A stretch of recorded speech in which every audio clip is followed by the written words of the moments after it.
Yo, is this Luna, the thing you linked me, is that a DLC coming soon? Oh, they're making a Viking DLC.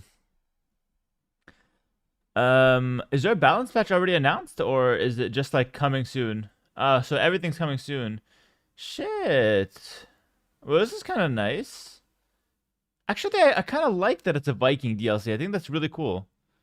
I think it's a good theme. Um, yeah, everything's coming soon.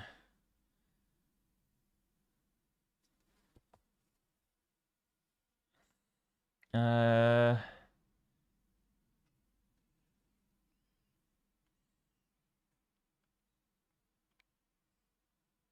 let's read through this real quick, guys. Let's read through this. There seems to be quite a lot of things going on here. So, first of all, there's some kind of like teaser on Steam about a new DLC, the Viking Sagas for Age of Empires 2 Definitive Edition. We see a screenshot, a little snippet of the architecture and whatnot of the new civs. Also, hello to those watching on Twitch and YouTube. What's up, guys?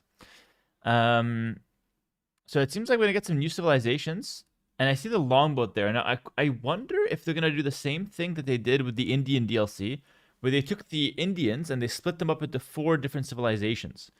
I wonder if they're gonna do the same thing here, because if we're gonna make the Viking sagas, but they're gonna have one civ called the Vikings, and then like 3 other civs called something else, that does feel a little strange. So I think they're gonna do the exact same thing that they did with the Indian DLC. Take the Vikings, split it into like 3 or 4 civilizations. That's kind of what I think is gonna happen, and then probably all of them will get access to the longboats. Kind of like how all the Mesoamerican civs get access to eagles, all the South American civs get access to the champions, etc. Pretty interesting. So we don't know much about it. We just know that it's coming soon. It's not available yet. 3 realms, 1 Viking warlord, your adventure. Let's take a look at this little graphic that they're giving us. So we see some new units. We see longboats in the back. We see Berserk still there. Mix of infantry. I think that's some kind of axe thrower in the back. They're going to get a new axe thrower. Interesting. 3 new civilizations forged by conquest and war. Okay, so unleash the fury of the North like never before with the latest expansion for Age of Empires 2 Definitive Edition, the Viking Sagas. Set sail to embark on daring adventures and ruthless raids in an epic 3-part campaign. Command the Danes, the Saxons, and the Varangians. I don't know how to say that one. Yo, that's cool. I know about the Danes. I know about the Saxons. Okay. And then we have the Varangians. I don't know about those guys. Each with unique units, technologies, and tactical strengths to open new strategies in campaign or multiplayer. It's gonna be a multiplayer DLC.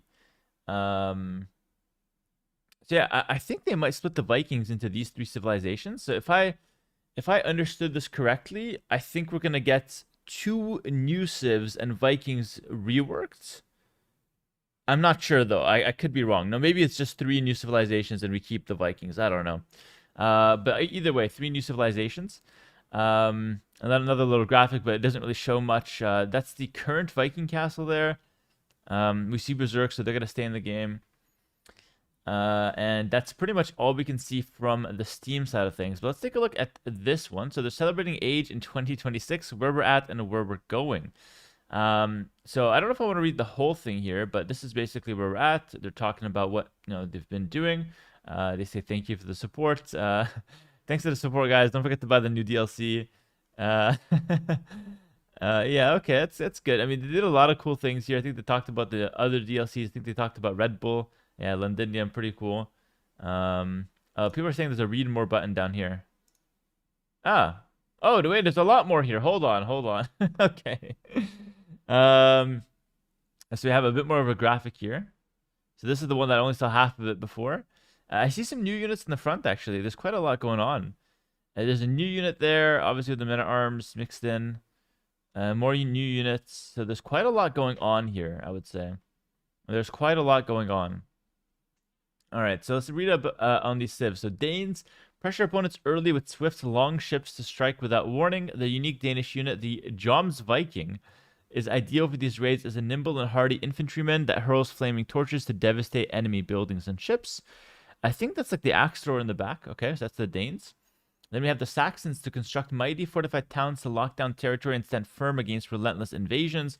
The Saxon unique unit is the Hearth Troop, a heavy infantryman that opens fights with a ranged javelin before closing in for intense melee combat. So It's another unit like the Fire Lancer that has a ranged attack before becoming a melee unit. So they insist on this ranged attack. It feels like more and more we're going towards ranged and infantry, or ranged and melee in one unit. We saw that with the Ratha. We saw that with the Fire Lancer, and now we're going to see it once again with the Hearth Troop. Then we have and that's a unique unit for the Saxons. Then we have the Varangians. So fearlessly master waterways, ride down your foes, and leverage mercenary style flexibility. The Jarl, the Varangian unique unit, is a fearsome axe hurling cavalryman whose attacks tear through enemy infantry. Okay, so no, that's the axe thrower. So it's another axe thrower. The guy in the front was probably, I don't know if I can see, but I think it was one of the guys, maybe this guy in the front here. That's maybe the Danes unique unit. I don't know, hard to say. It's hard to say from now, but okay, 3 unique units. We have 1 axe thrower, one infantryman that hurls flaming torches to devastate. Hurls flaming torches. I wonder if that's like a hurls throw. I wonder if that's also a infantry that has a ranged charge attack. That could be kind of interesting. These are for ranked play, yes. Or actually, it didn't say ranked. They said multiplayer, actually. So I'm not sure if it's ranked play. It could just be multiplayer. Interesting. Leverage the 6 unique units across these new civilizations, including 3 shared units. So Varangian guards, deadly shock infantry who generate gold while fighting and excel at raiding and melee combat. Okay. Mounted crossbowmen, hard-hitting but slow-firing ranged cavalry who strike fear into infantry armies. And the longship, a swift warship that combined potency and versatility. I think that's the what's it called? The longboat. They call it longship now. Okay. All right.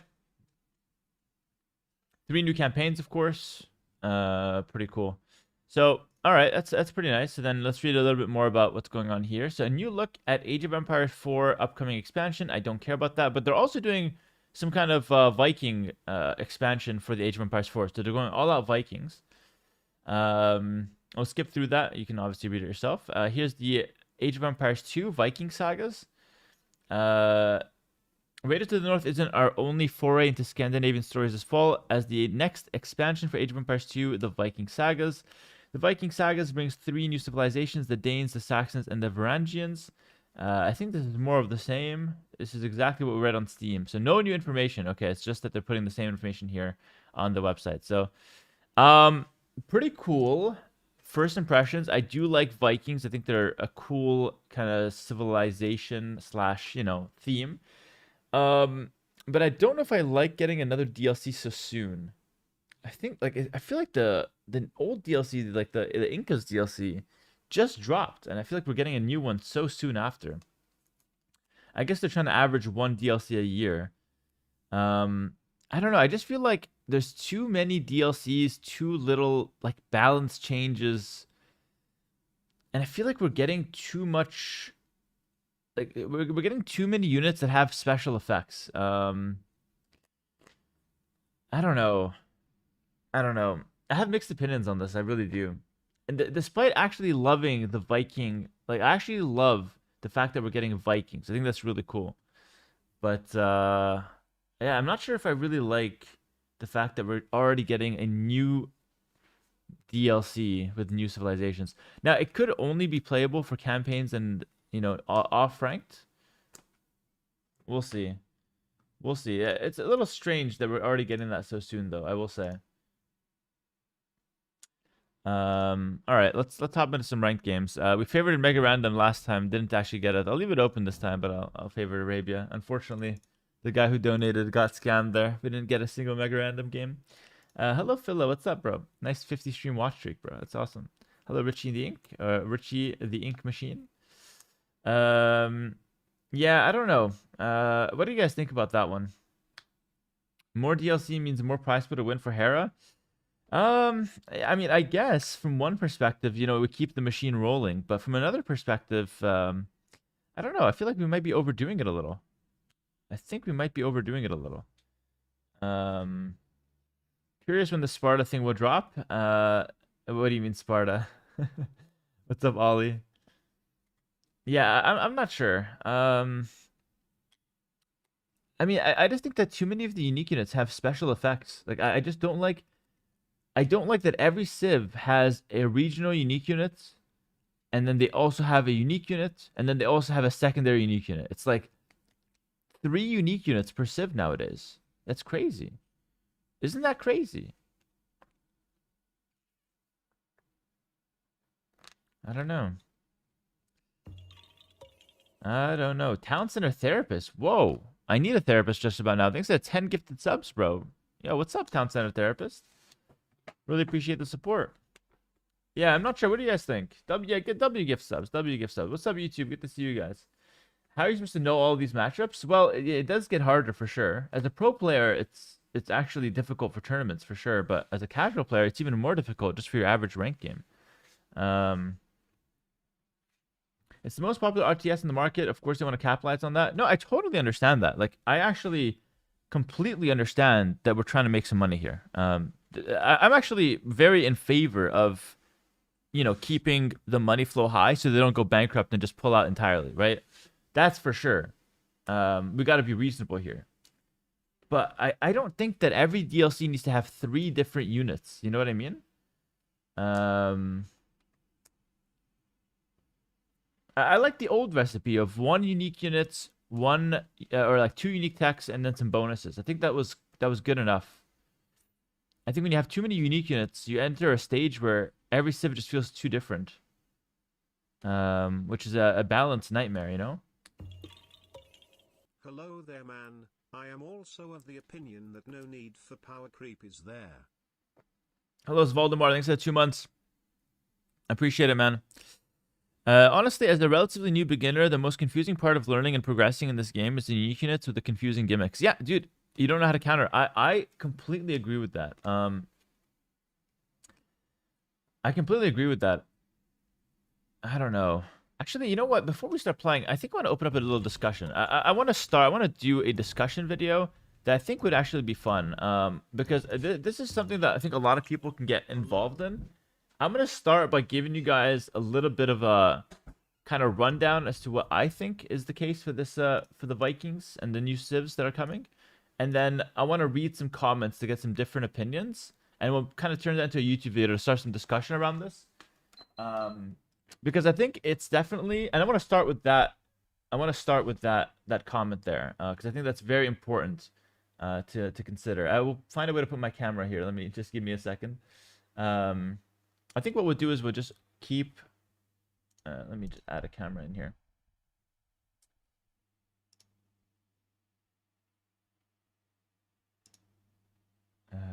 There we go. Just add this one. There we go. Always can fit in a camera. All right, let's go. I'm actually looking terrible right now, so perfect time to put the camera on the screen. I'll cover the Surfshark sponsorship. Sorry, Surfshark. Yeah, I want to start a discussion here, and we'll make this a YouTube video. So again, feel free to put your comments in the chat. The chat's on screen as well. So we obviously just read through the new civilizations that are coming. There's 3 Viking civilizations. I want us to start by saying a few things. So number 1, I think it's great that we're getting new DLC and new content because it shows Microsoft's continuous investment into the game and into the space. This is objectively a good thing if you're an Age of Empires 2 fan. It's good for Microsoft to make some money. It's good for AoE2 fans, campaign enjoyers, and multiplayer enjoyers alike to get new content to play with, keep things fresh, etc. That's all very, very good. And I personally think that the Vikings is a great theme for a DLC. Like, that gets me hyped. I'm not gonna lie. That gets me really excited. I love the Vikings. I love that kind of like theme, raiding and whatnot. So super cool. Love that we're getting a Viking DLC. However, we read through some of the changes, and obviously it's too early to tell, but it does seem like they're going with the same recipe that they did for the last 2 DLCs, where every civilization will get a unique unit that has a special effect. Then they also get some kind of regional unique unit, and then in some cases even a secondary unique unit. And this is per civilization. And there's 3 new civilizations coming. Now, I want to start by reading out a comment from the chat earlier that we got that kind of kickstarted this whole discussion. And Nolan Rugat said, honestly, as a relatively new beginner, the most confusing part of learning and progressing in this game is the unique units with the confusing gimmicks. You just don't know how to counter them. And this is something that the reason why this comment resonated with me so much is that when I was hosting the King's Gauntlet and all the streamers were playing, the number one thing we saw it with Day 9, we saw it with Grubby, is that they would see a unique unit and they'd be like, I have no idea what this guy does. I have no idea how to counter it, and I don't even know what it costs. Like, they don't know anything about this unit. And it's like, sure, you can just pause and read up on this unique unit, but there's 55 civs in the game. And nowadays, every civilization that's coming out new, like the old civilizations, most of them had one unique unit with a couple unique techs and then maybe a regional unit. That's all it had. Nowadays, unique unit guaranteed, unique techs guaranteed. That hasn't changed. But then every civilization coming out has some kind of secondary unique unit. Like we saw it with the South American DLC. All right, we have like the Ibira Pemba Warrior. We have the champions that's regional units. We had the unique units on all sides with the Temple Guards. We had the Bolus Riders. Like every civilization got a secondary unique unit, which is crazy. That Slinger, they had 2 regional unique units, the Slinger as well. And we're seeing the same thing here with the Vikings. And so it's like, yeah, sure, the guy can pause and read up on it. But what we saw from the King's Gauntlet is that there's no time to like read, remember, play the game, do that again. And there's 55 civilizations to do that for. So I'm starting a discussion here, and I want everyone to kind of, contribute in whatever way you want to. We'll start it off on Twitch. We're obviously live streaming, but we're actually live streaming to YouTube as well. We'll make this a YouTube video so you guys can, continue the conversation in the comments. I think it's very interesting. I personally love game design, and I love Age of Empires too, so I'd like to comment myself and then kind of kickstart discussion a little bit. But it's the kind of situation where there's no right answer. But what I want to see personally is I want to see a little less of the unique stuff per civilization. I actually love that we're getting new campaigns. I think that's great for the game. It's very exciting for me to just jump in and play one of the new campaigns here and there. It's very exciting for the new players. It's very exciting for old players that will just come back to the game, buy the DLC, play the campaigns. That's fantastic. Like, more content is great. But I want to see a little less unique stuff per civilization, so it's easier to keep track and keep in mind what you're dealing with when you're playing against them, and also when you're playing with them. So, like, my take is Age of Empires 2 has always been different than some other RTSs. Like, for example, Age of Empires 4, Warcraft 3, those RTSs, every civ is completely unique, and it worked beautifully because they had limited civilizations. AoE2 went a different direction. We went ahead and went with a lot of different civilizations, like a vast amount of civilizations, but the theme was they always stayed relatively the same. So if you can play one civ, you can play them all, as long as you tweak your strategy and, you invest a few games to learn the tech tree. But you don't need to invest hundreds of games to learn a different civilization. But nowadays, with the last 2 DLCs, the Chinese one and the South American one, and then also maybe even one more with the Indian DLC. That's kind of where it's... Oh, no, not the India DLC. No, it was the Chinese one that started off, I would say. And then now with the Vikings one coming out, those 3 DLCs have way too many units and way too many special effects. We're seeing more infantry that have a special effect like the Fire Lancer, where they have a ranged charge attack or ranged attack first, and then they go into melee combat. So they have like a charge. Yeah, it's called a charge attack, I think, where it's like a ranged attack, and then they go into melee combat, similar to the Fire Lancer. We're seeing more units that do that. And I just feel like it's too much to have these special effects on every single unit, and then also on top of that, give these civilizations multiple unique units. So that's my take. I love the new content, but I would really like to see less effects on these units, or at least less unique units per civilization. And I'm going to read some comments now, see what people are thinking about that on the live stream, create some discussion around that. Is that a fair thing to request as a player?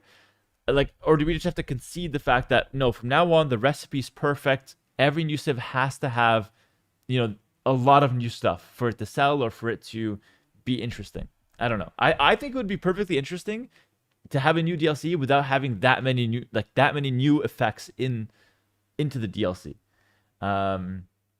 Okay, someone said it's okay to request, but what do you propose? That's very fair. I agree with that. You have to propose something different. What I propose is pretty clear. We do the exact same thing where we bring new campaigns, new civilizations, but we limit the amount of unique stuff per civilization. 2 unique techs is a standard. That's very good. Unique unit from the castle. That's very good. And I would say one more other thing.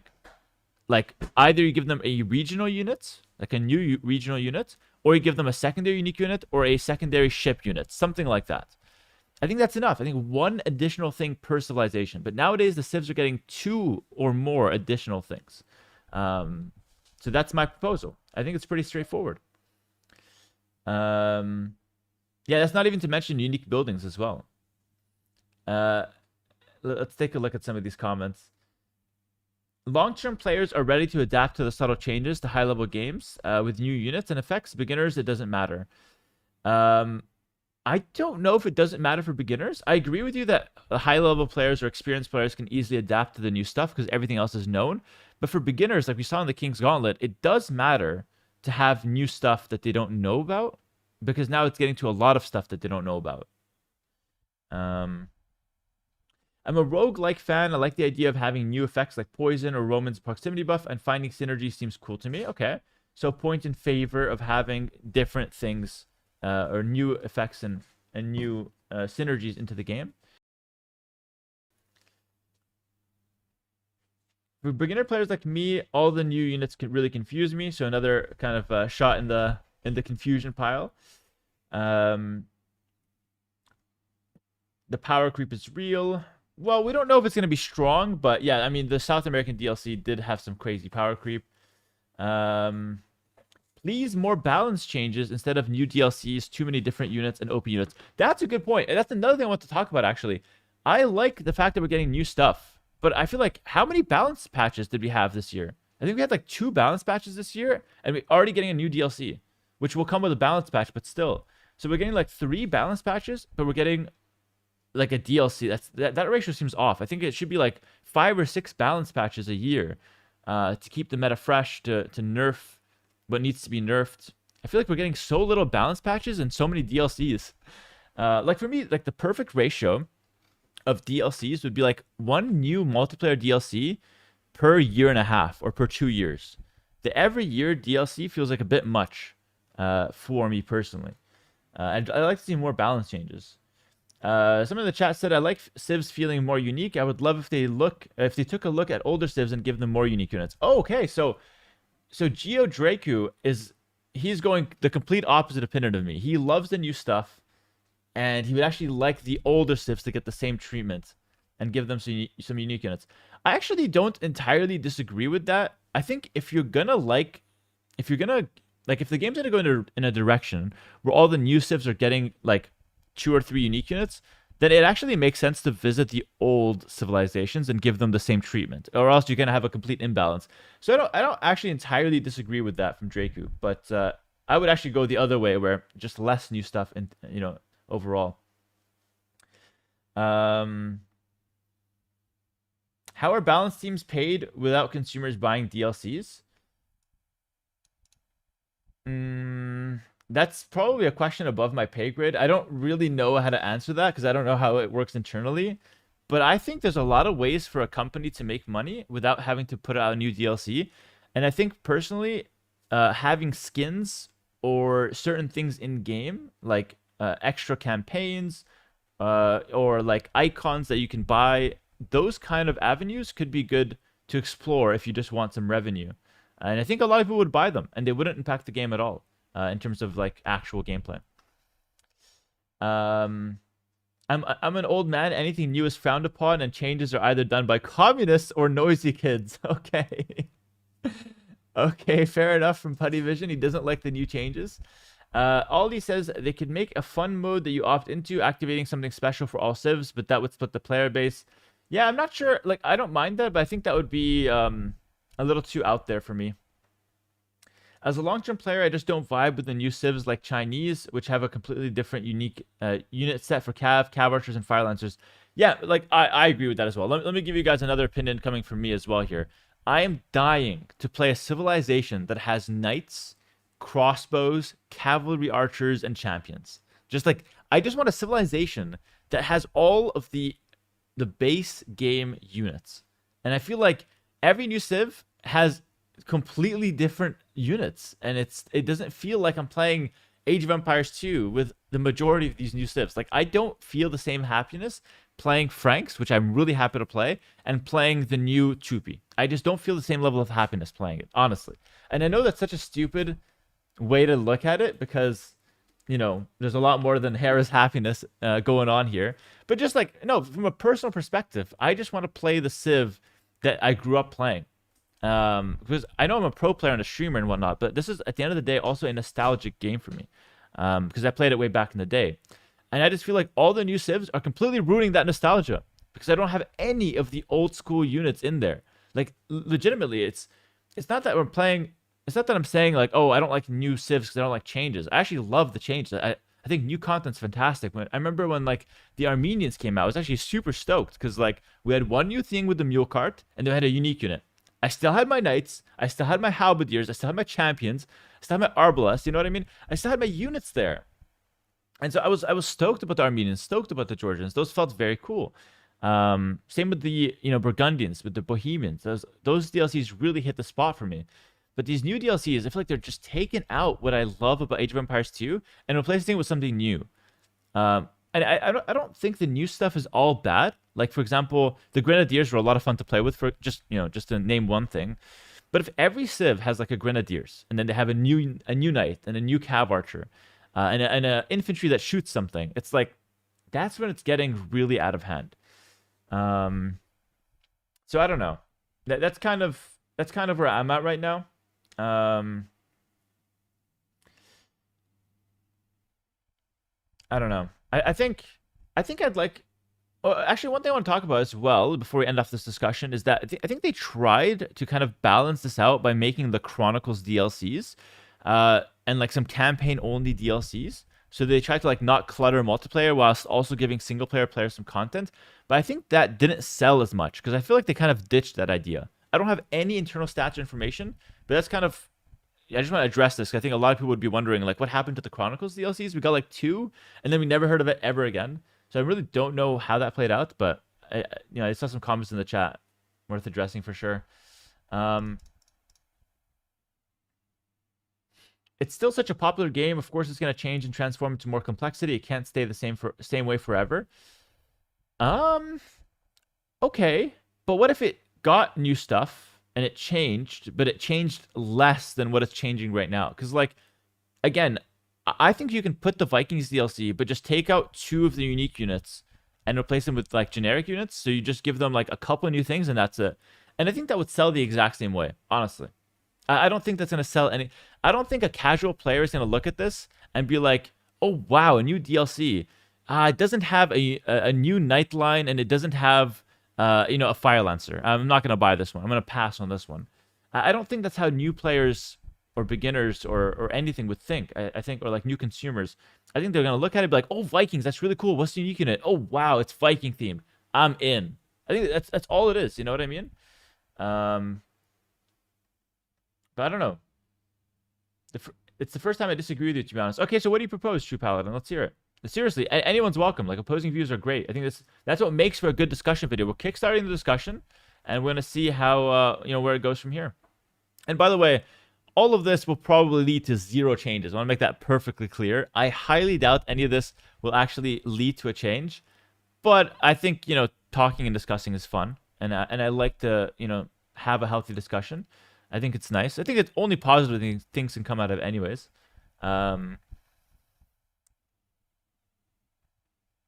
I agree with there being not enough balance patches anymore. They released a bunch of DLCs lately, yet when they released the last balance patch, somehow it broke the game for a bunch of people. That's true. The game would close right after launching it, and they took forever to fix that. That's actually really true. That's a good point from T-Boss.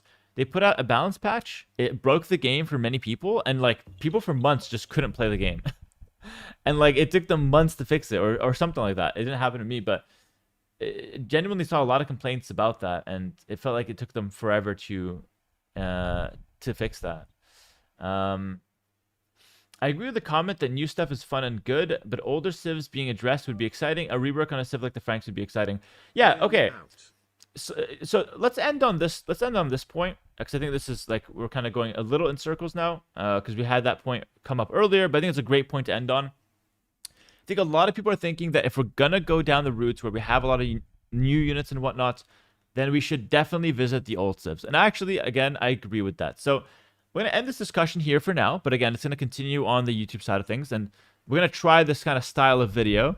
And if you guys like it, we'll do more of it. But we'll end this discussion now by saying that I would say personally, I'd like to see new DLCs for sure, because that's good for the game. And it keeps the game alive. And it keeps Microsoft happy, making some money, investing and all that.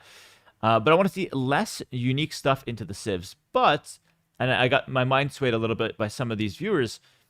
If we are going to go down this path where we have new stuff for all the new units and a ton of new things, not just new unique unit, but new effects, regional unique units, secondary unique units, if we're going to have all of that packed on these new civs, I think it's only fair that you revisit the old civs at some point. And I think we'll end the discussion here. So thanks for watching on YouTube, guys. Let me know if you guys did enjoy these kind of discussion videos, and let me know in the comments your thoughts on the situation. Are you excited for the new DLC? Do you like that there's a lot of new stuff? Would you wish that there's less or more new stuff? What do you think about visiting those older civilizations? What do you think about the Chronicle style DLCs where we have like campaign only and non-ranked civilizations being thrown in there? Or do you like, every civ that comes into the game to be playable unranked? What's your take on all of that? Let me know in the comments, and get hyped for the new DLC. I don't let any of this discussion change the fact that I'm actually very hyped for it. I love the Vikings, and I'm excited to try it out. So let me know your comments. Let me know your thoughts in the comments, and I'll see you guys in the next video. Peace. Get a bye YouTube in the chat, guys. A little quick bye YouTube, and we'll end it there.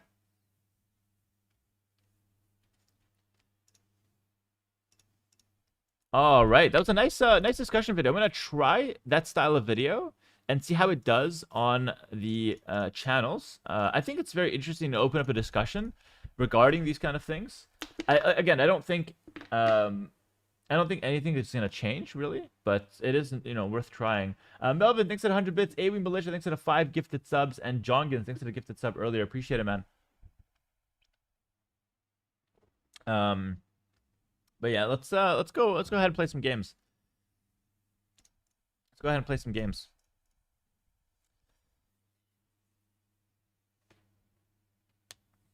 Yeah, like think about civs like the Slavs, for example. Such a generic civ, has like the worst win rate on ranked ladder. It has like no options whatsoever. It's just getting completely shit on. I forgot to add that into the discussion, but I think it's a good example actually. Maybe I'll add it now with the power of editing. Sorry, one last thing I want to squeeze in there. If you need a practical example of some of the power creep that we're seeing, the Slavs right now are like 40-something% win rate, like 41% win rate, 42% win rate in most elo brackets, but especially in high elo bracket. And like the Slavs are the perfect civilization to show an older civilization struggling because it just got no new stuff, and all of the other civilizations got so many new stuff that directly counters the Slavs. Fire Lancers, Boldest Riders, Champion Warriors, all of which have like something that hurts the Slavs one way or another. So like if you need a practical example, that's certainly something that is, or certainly one civ that has gotten power crept. That's it. With the power of editing, we'll put that in there. All right, excellent. How can I challenge Hera? Message me on Discord, my friend. Message me on Discord. I offer that as a service. You can challenge me in any way you want. 1v3, 1v4, 1v1. I have a small request. What's that, Melvin? Talk to me, bro. Thanks at 100 bits, buddy. I dislike hard counters. Same here, Jongan. Same here. I like a lot of soft counters, actually. Do you want with my friends? Yeah, message me on Discord. It's $250 to set it up. Flexible scheduling, and then we'll be able to play. If that works for you, it works for me. You can send me a message on Discord. I am on Discord. Yeah, send me a DM. Or you can just go to the it's a tab called coaching information. That's also a way to do it.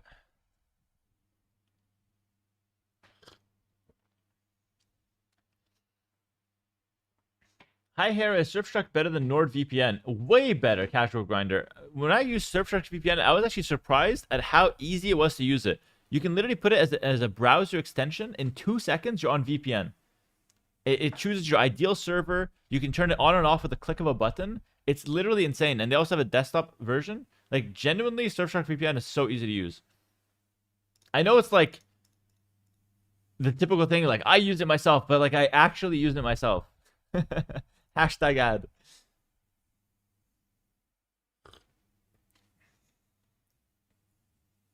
Nord has all of those same things. Yeah, but they don't sponsor me. So what the hell? Like, that's a huge thing missing. What the hell are you talking about? Smoother than a koala. Nord has all those things. Yeah. Do they have the #1 Age of Empires 2 player as a sponsorship partner? I don't think so. I don't think so. They didn't reach out to Lewis at all. All right, let's do it, guys. Thanks for clarifying. I just bought it for my family of 16 members and read your code. You're a freaking legend, bro. I don't even know if you're joking or not, but if you're serious, then you're a legend. All right, let's do it. Bohemians versus the Mongols. All right, let's do it. A little Mongol situation. All right. Can you ask Gally if he thinks there's too many civs? Nah, probably not. I don't talk with my opponents. I just beat their ass. Guys, let me just end this new discussion, or like this discussion, on a note that I think everybody will agree with.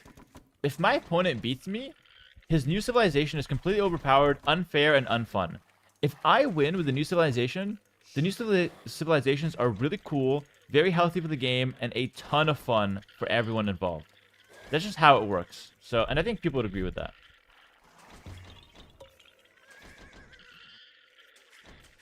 I think that's the point that gets us all.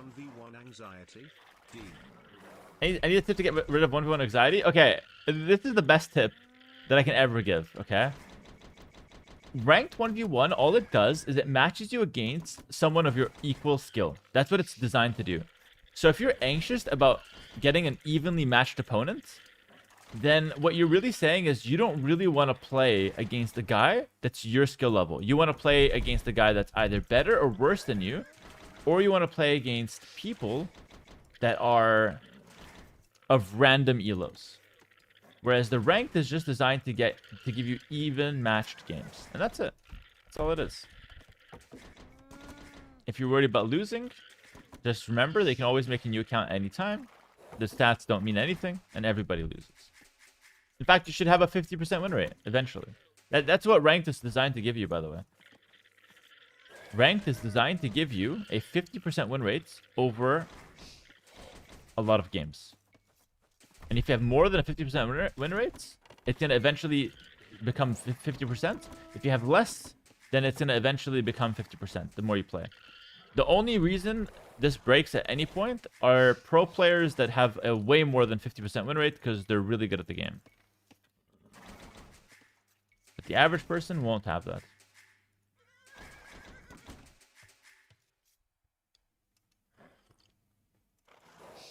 Do you think you should be able to recalibrate your earload that it will save you a lot of grief games? The problem is Smurfs would use that as well code. It's a really good idea, but you have to think that, like, whenever you try to come up with an idea, you have to think, okay, what would a guy who deserves to belong in jail or deserves to be in jail, what would those kind of people do? Like murderers, etc. Because those guys play the games too, you know? Like, what would they do with this new tool that we're putting in? And then once you figure that out, then you can figure out if it's a good thing to add into the game or not.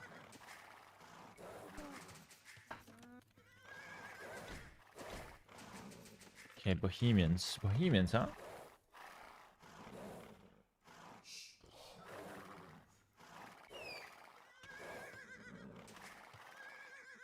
He's walling up early. I think I might just go for a fast castle then. I think I might try and take these chickens out here. I never do that, but why not? Let's just try to take some of these chickens. I'm gonna go for a fast castle. I'm playing as the Mongols. My opponent's walling up already, so like there's no point of even pressuring. He does have a forward berry pile, but not interested in pressuring that. I'd rather just fast castle myself. Call it a day. Maybe I'll go straight into some of these Magadai.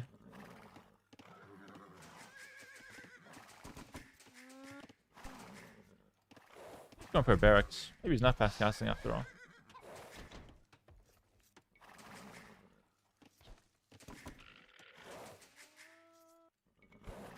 I wonder if taking these chickens that way out here is actually worth. Alright.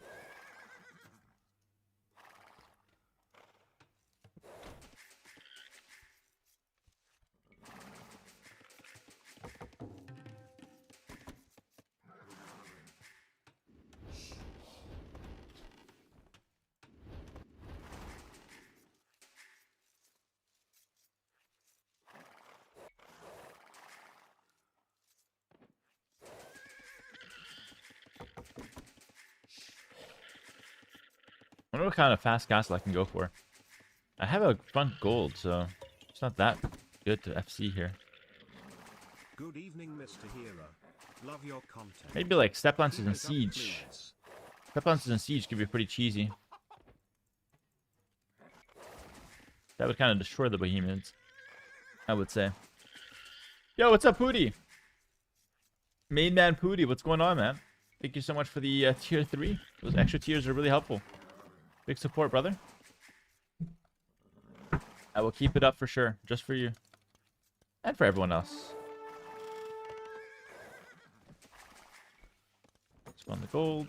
It's a bit in the front, but I think it should be okay. Taking the rest of these chickens. I'm taking chickens way out here as well. Not sure if that's actually worth, but with Mongols, it can't be that bad.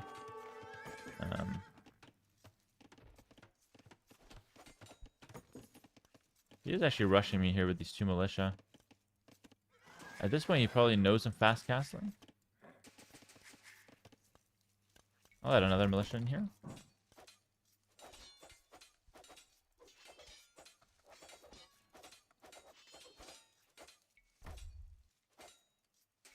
That was kind of bad for him, I would say. Nice. Yeah, see, he just went 2 militia, but he's staying in Dark Age. His strategy is not beating mine, that's for sure. Okay, nice. We did well here. Rush versus Mongols? Strange choice, eh? It's hard to come up with something good against the Mongols sometimes, though. Alright, Market Blacksmith. Now, question is, do I want Step Lancers or do I want Mangudai? I think I want Step Lancers, actually. I think I'll make a tower. I'll just go wall this.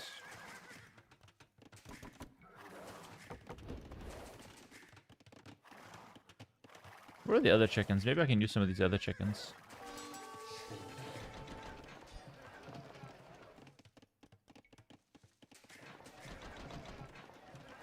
I'll just sell a bit of food. Probably not that wise. Maybe some wood would have been better to sell.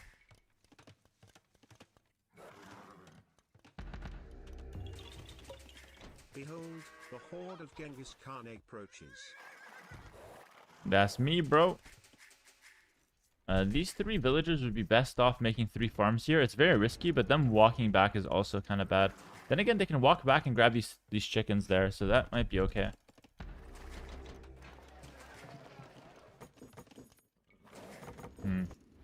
Do I make 3 farms in the middle of nowhere, or do I walk back? I think I just make the 3 farms in the middle of nowhere, honestly. I think that's way better. It's a bit risky, but like the chances he finds that's quite low. And saving all that walking time is probably just the way to go. It's also good to take advantage of that mill. Hello, Gabe's Frigo, what's up? That's how it can be kind of annoying. Set my stables up. I need 2 stables ideally. Found an archer here.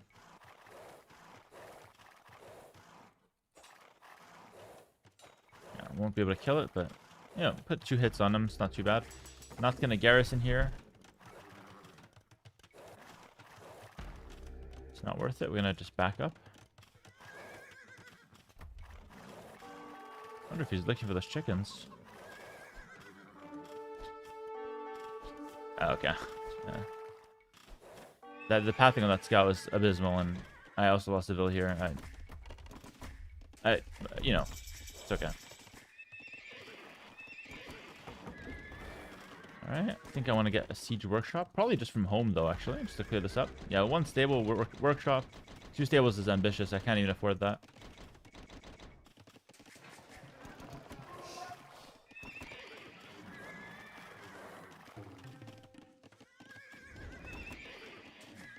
Alright.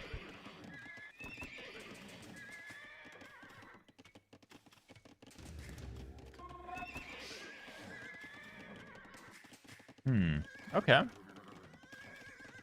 I got 2 step lancers. I can start kiting a little.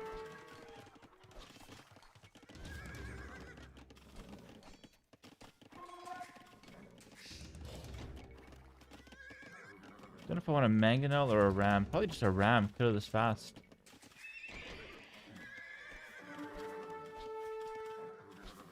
Ooh, the fact that he killed that guy is terrible. Ah, those guys are kind of weak. I think armor would have been nice. Okay, let's try to run around maybe. Raid a little bit.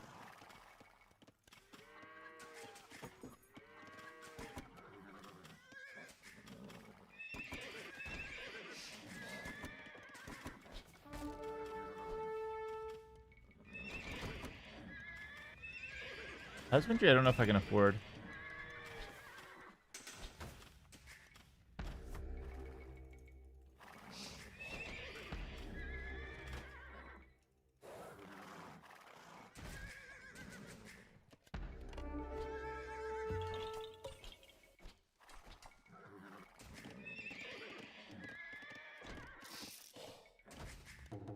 Oh, we never finished this house.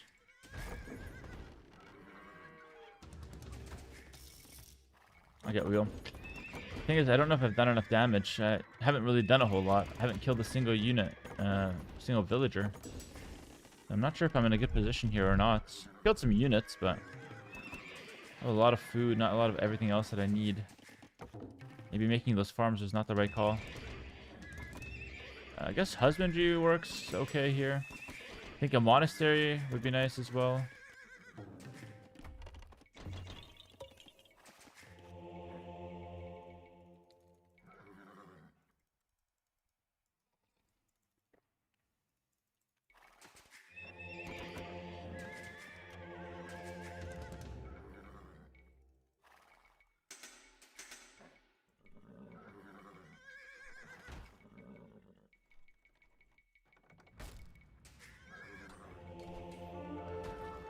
I picked off that archer, which is kind of nice.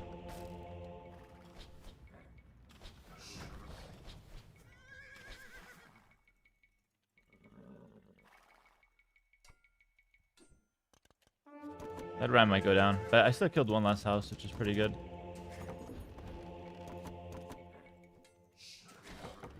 Start picking up some eco upgrades. I don't see a way to win this game without eco upgrades.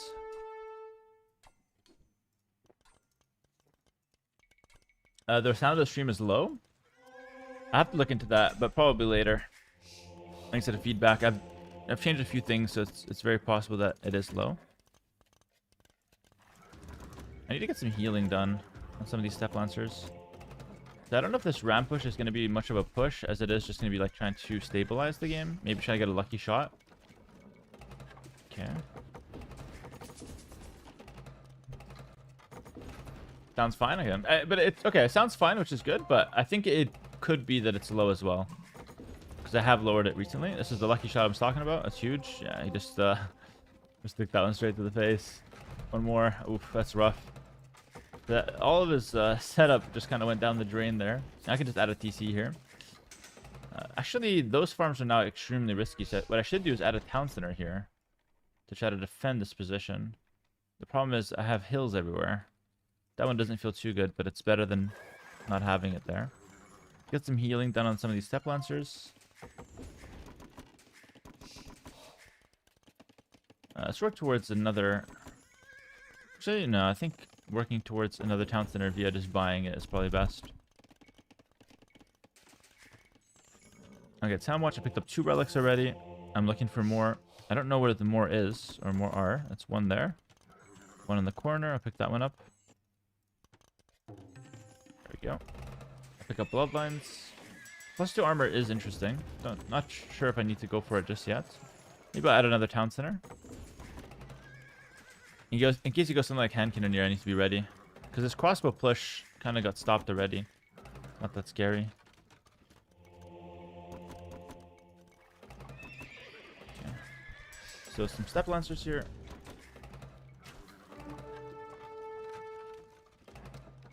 Oh, did he have ballistics there? I think he did.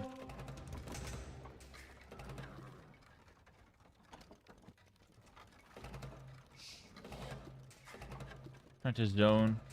Just so the monk can grab the relic and leave.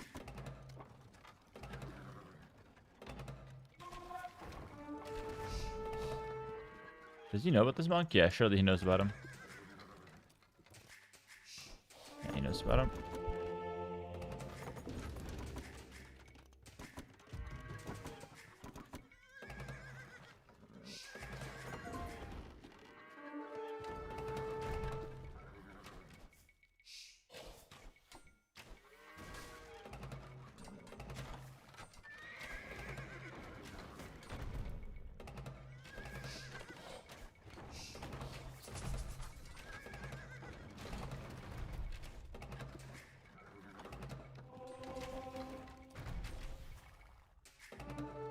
I mean, amazing value there.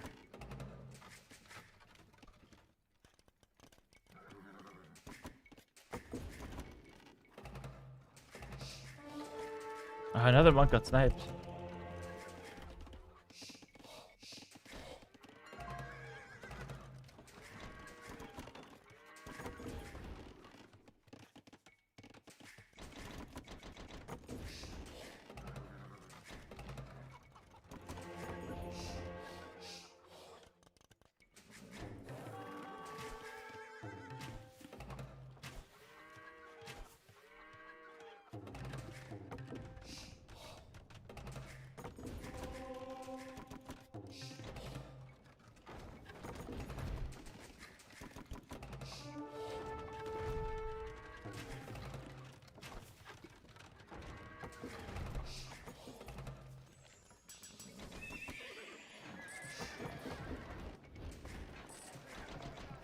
Our economy is very strong now.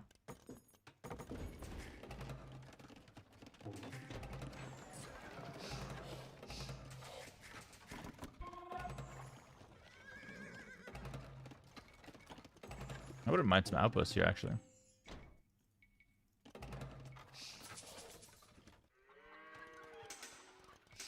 Trying to snag some of these relics.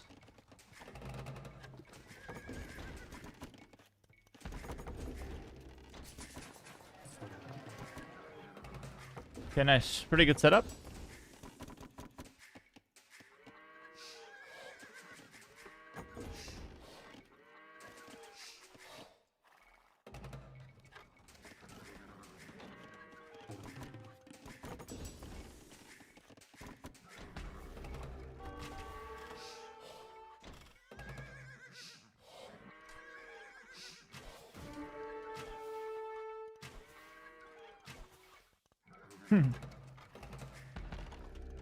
As an operation.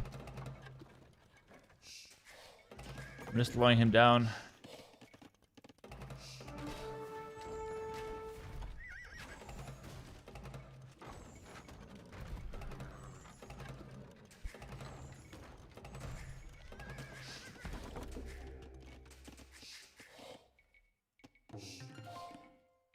Gotta continue booming on the sides. I don't really have good like side pressure or side resources to boom into. Everything's on a hill.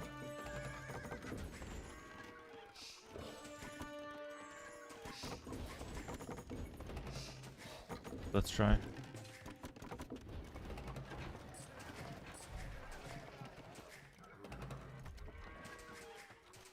Taking all 5 relics, which is really cool. I think I've done a good job of pressuring, faking an all-in, and then booming it while taking the map. Quite nice. I think it just shows that fast castles aren't just good because you can push and all in your opponent. They're also just good because you get ahead economically, which is a good thing to do in a game. That chicken kill was actually accidental, by the way. It's a misclick. Hard to believe, I know. I'm kind of used to doing that, but... And by waiting to the last second there, he thought he can kill my villager. Foolish of him. He lost an archer for it. So it's not just about defending yourself. Sometimes it's about baiting your opponent into a bad spot. Lost that village, yeah. Start setting up some vision on this side. I really want vision everywhere. These archers are still back here.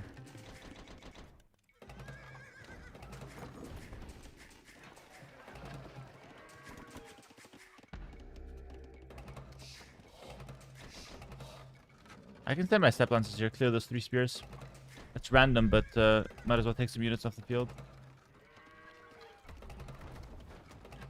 He's gonna be like, what? A town center here? I actually built this town center off just 3 vills. I built town center off the back of 3 vills. Hard-working vills. There's another town center here as well. Make a castle.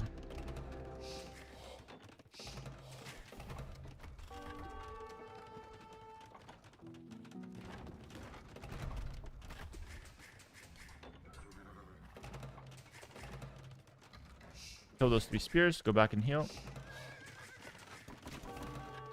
I might try to go for a castle here.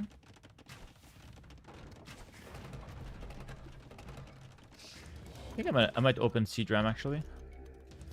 Seed Ram straight down the center would be interesting.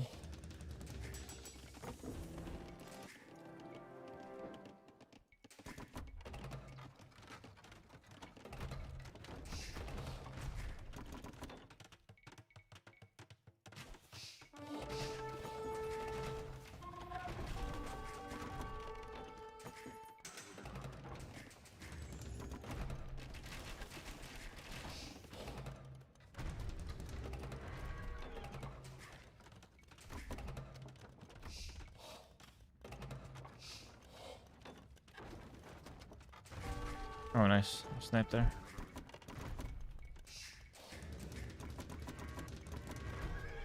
It's a bit unconventional, but I think if I just go straight for a Siege Ram push down the center, he actually loses his whole base. Can I get drill right away? I have a lot of food, which is great for the Rams. He's not going to stick around for it. GG. Yeah, I think this is going to be really good. So, GG in the chat. What I was going to go for is actually just Siege Ram, like pure Siege Ram with drill. No army to support it. And the reasoning is, he can't get to a single melee unit that does a lot of damage to the Ram. The max he can do is Pikeman. But if he goes Pikeman, he destroys any cavalry, sure. But they do very little damage to Rams. So if I go Siege Ram, I just go straight down the center. I'll kill all his buildings. And then by the time he actually stabilizes and defends it, his base is going to be in ruin.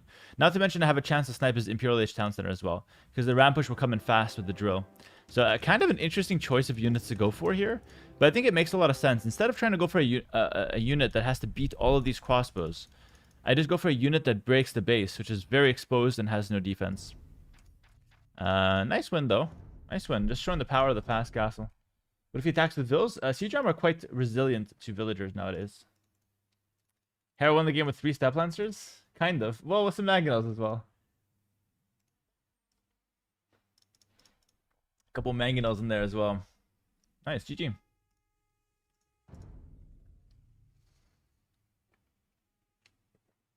G to the G.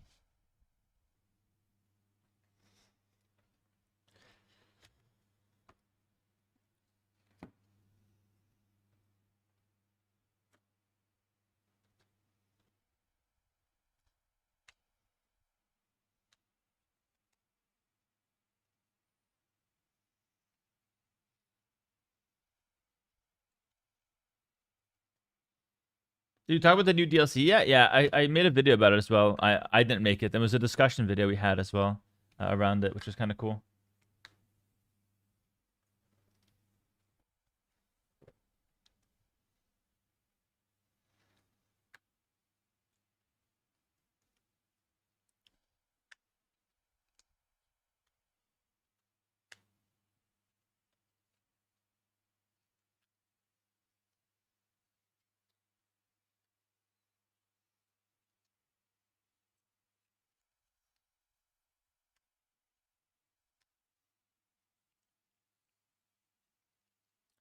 Do you think you can use the fortress strat in a tournament? I think maybe I can do the economic fortress with Portuguese.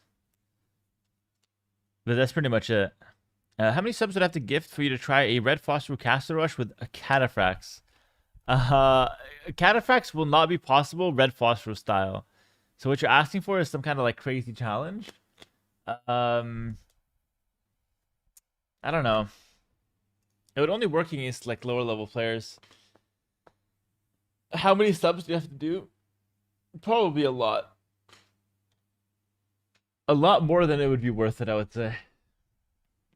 Mr. Geo. So if you're not absolutely filthy loaded, then probably not worth it for you, bro. Leary just uploaded a Foster with Tarkins. Look at this YouTuber, Leary. Look what he's doing. He's making videos.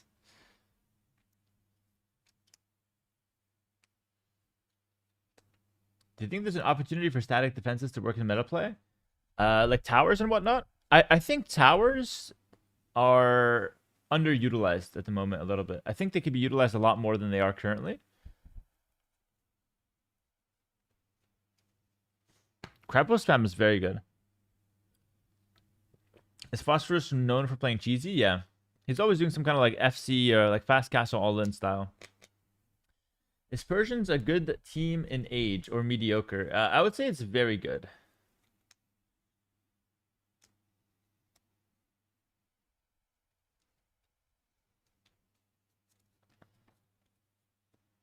Towers are my favorite building when I started playing. Right now, I'm kind of obsessed with late game tower rushing, actually.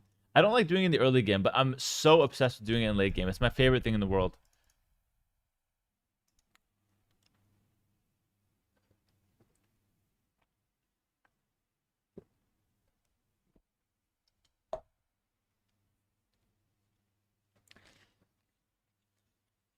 All right, we got another game. We got another game.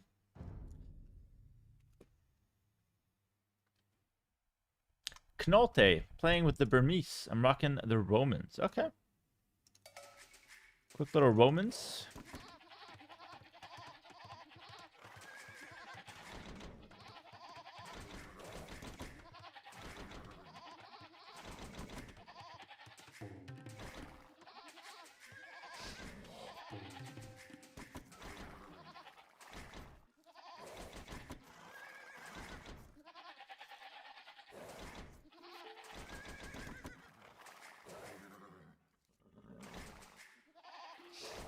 Give him a happy face.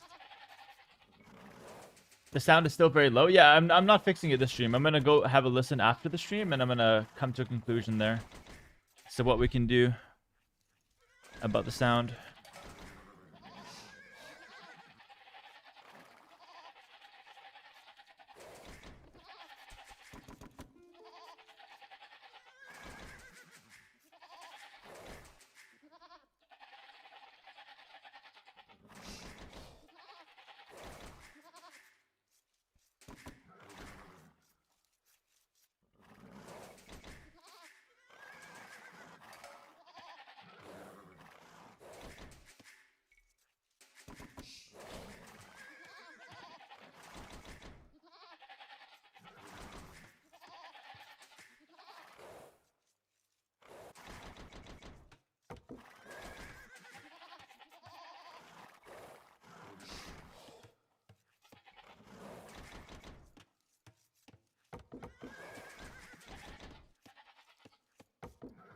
Similar to Meta Arm Rush, probably. He's also Meta Arm Rushing Civilization.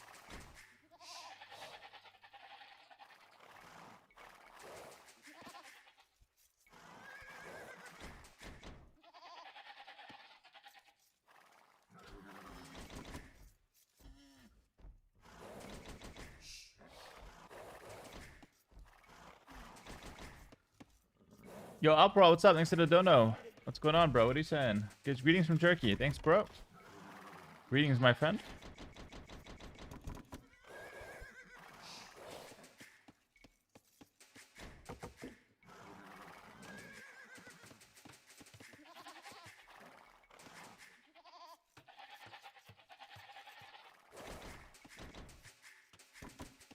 Take those. Bit risky to take those if he comes with infantry now, but let's take him. See what happens.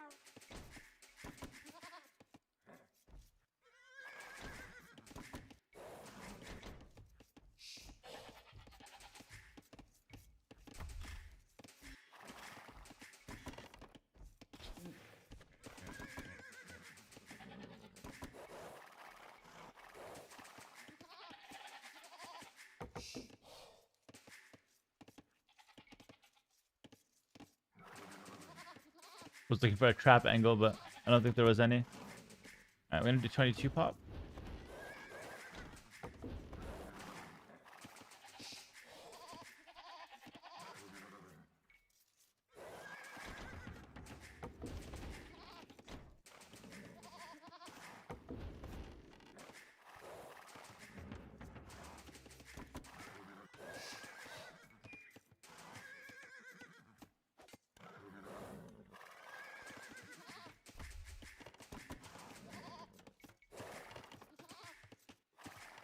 I have to switch into a range. I don't think I can actually win by going pure men at arms into a guy who's also doing them. Maybe I can.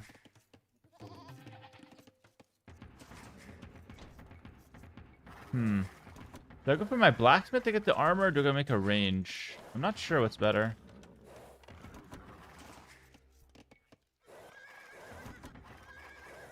Probably a range. Like, everything's walled for him, so yeah, probably a range. With that in mind, let's get 2 more to wood.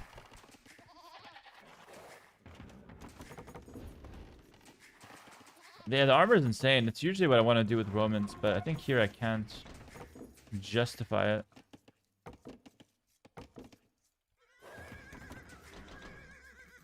That Roman... Oh, this guy can't make the house. The Roman armor is genuinely broken in lower levels, by the way. Like, people just don't know how to fight it.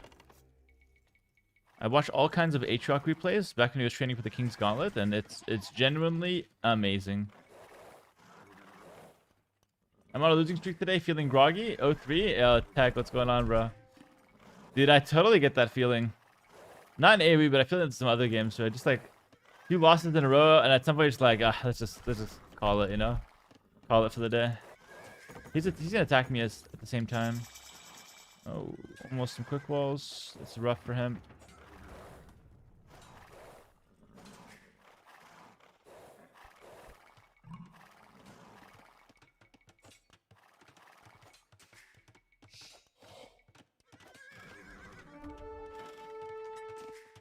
Maybe I should have run. I shouldn't have run in there.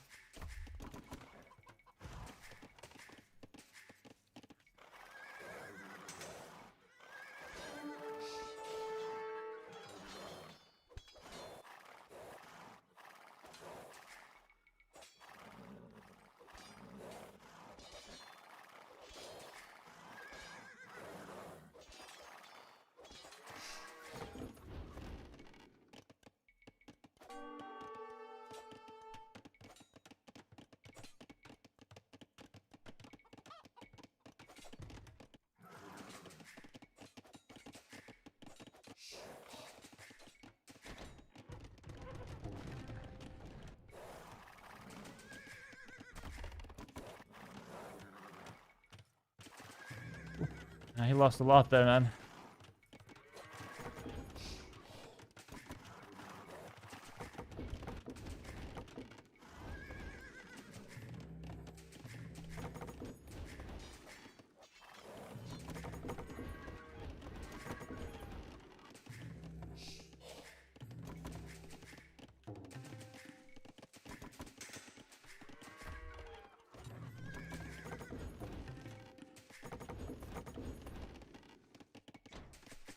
I don't know if I want to wall the whole thing. Maybe it's smart.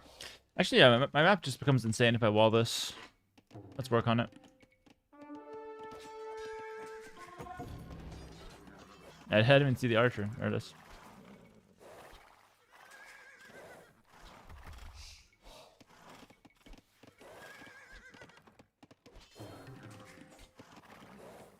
I can't find any more damage, so I'm gonna just take some hits on the archer for maximum value.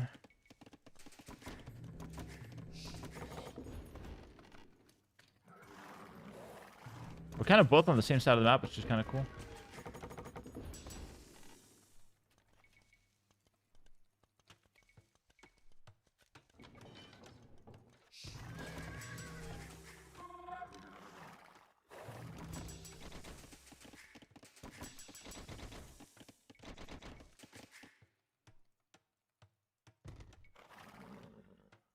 I know it's fully wall. I just want to see so I don't trip up later.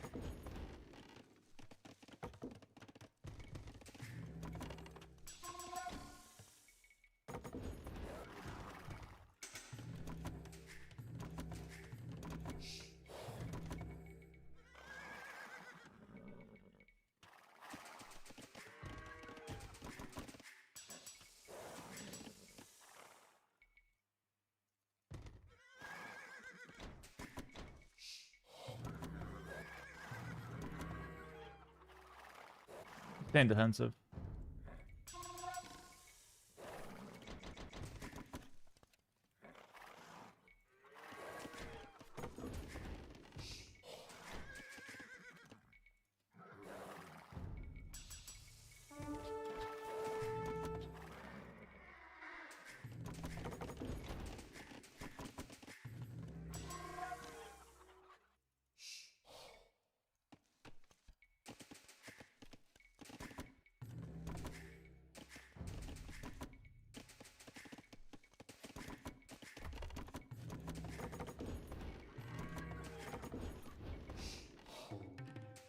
I'm gonna just hide the archers.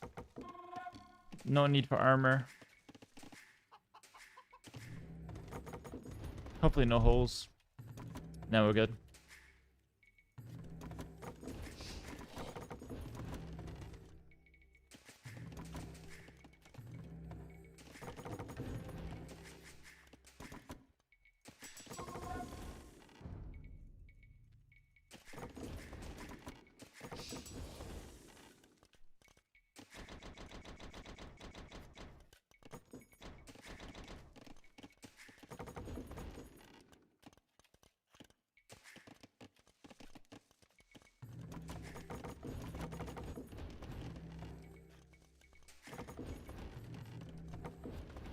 Crossbows and siege sounds pretty good.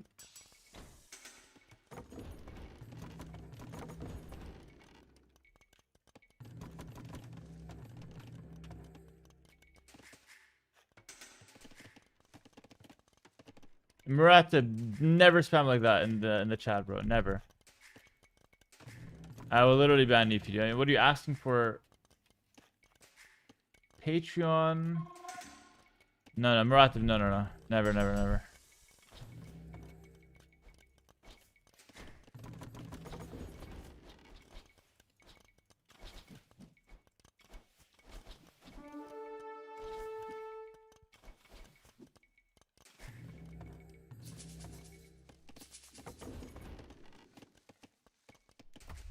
Don't check the logs. Is he always doing that?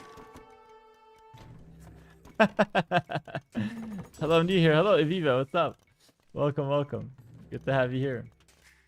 Can you shoot chickens to the archers? Yeah, you can.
Speaking of towers, some crazy tower defense here. Actually, very smart.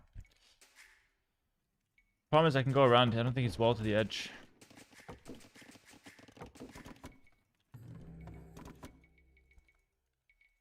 Into this, usually I like to just add in some economy, actually. If I add in a town center, I'm going to start floating some gold, though.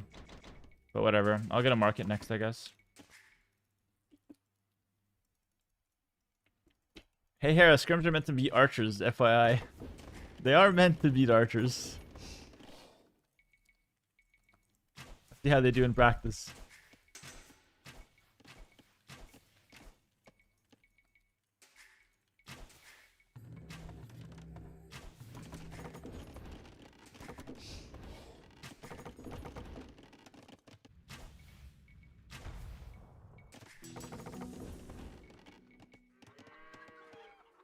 I don't even want to go in there. Just break into terrorize him.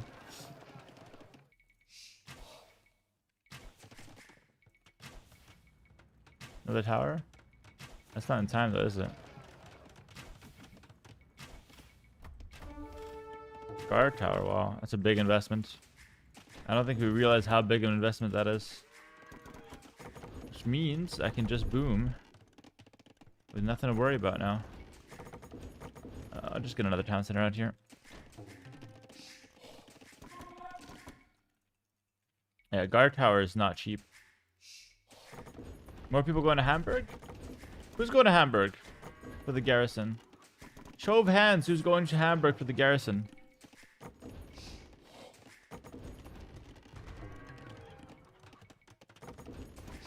You're going, Bella Madre? No way.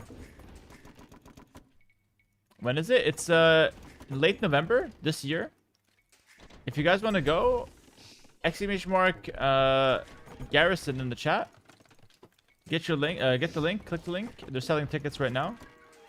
Major tournament later this year, and there's also a pro 1v1 tournament and pro team game tournament final in the exact same area. So definitely pick up your tickets if you have the chance. I'm gonna be there. I already qualified, God willing. But the qualifier is done for me.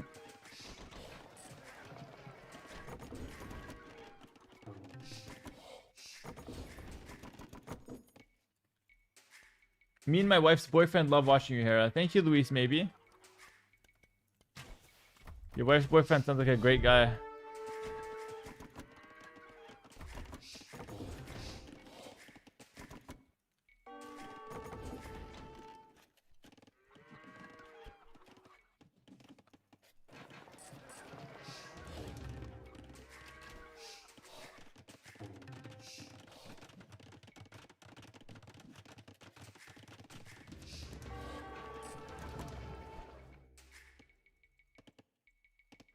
I know his scrims aren't home now.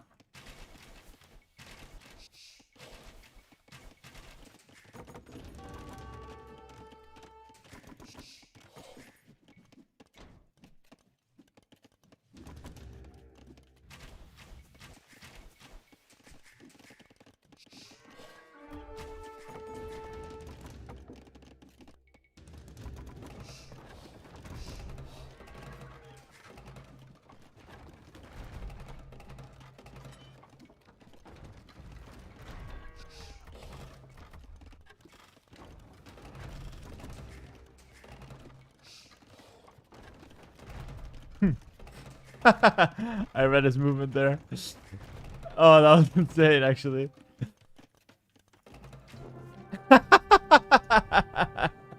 He's had enough, man.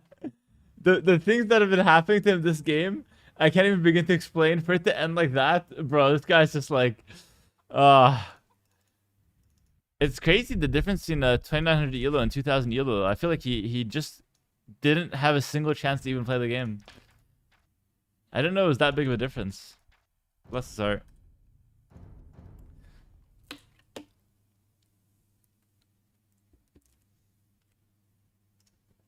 Damn.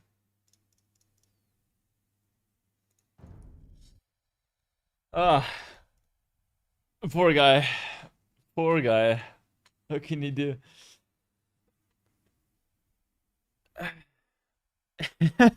Hey, Hera, if I buy your Patreon, can you pay Hamburg for me? I don't have much money, big fan. That's basically what the other guy was saying. Thanks for lending me your Lambo, by the way, Hera. Hope you haven't been giving any free stuff to Muratib, though. Guys, leave Muratib alone. I don't know what he was asking for, even, but...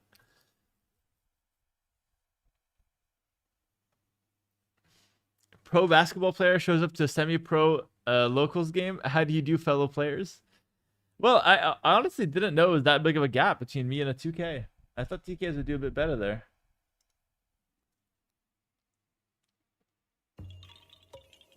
Thanks for all the great content. Much love. Was lovely meeting you guys in Brazil too. Once again, Danielle, oh love. Yo, Daniela, great to meet you as well. Thanks for coming down to Brazil. I think it was a close decision from what I was hearing. You were sure if you're gonna go, but I think you did great. So thanks for coming down and fun to meet you. Good casting. Thanks to tier 2 for 44 months. Will you be at the Garrison, Daniela? He was literally ruining the stream, spamming every 5 seconds for like 10 minutes straight yesterday. Oh, really? I completely didn't see that.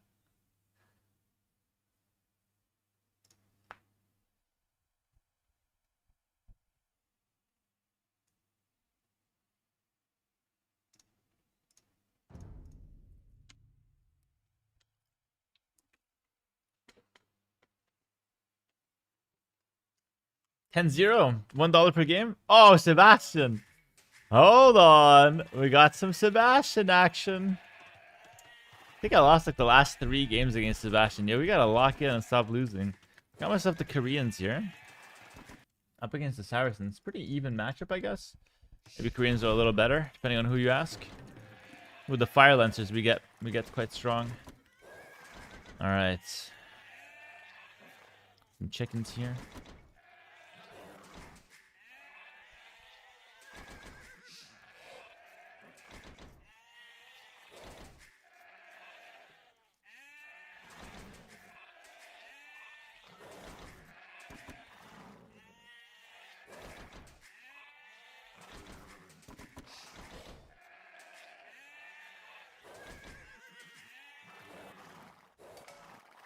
Nice. Let's take the chickens early. Let's hit them with the Patreon build. I need a win, but I gotta play the theory correctly.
Is this walled? No, no way it's walled to the edge of the map.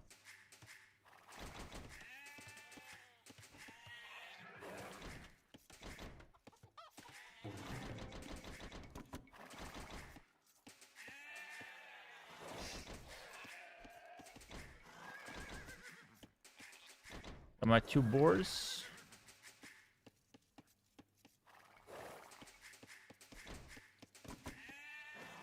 He's coming through. He's coming through.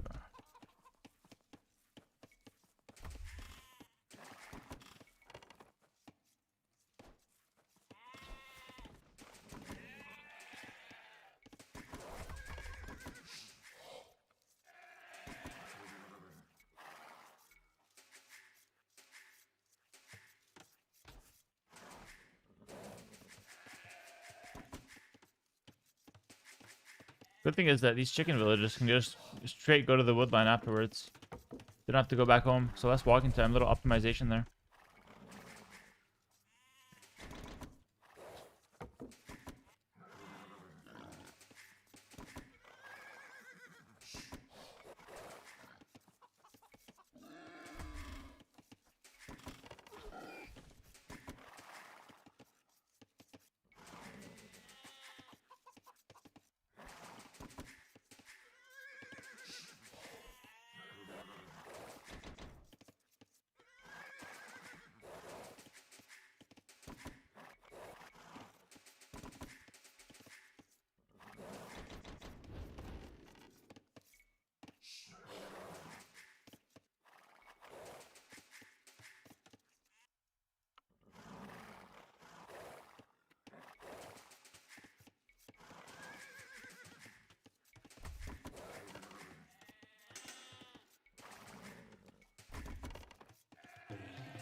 I'm just taking a little bit of wood here just to get my early barracks.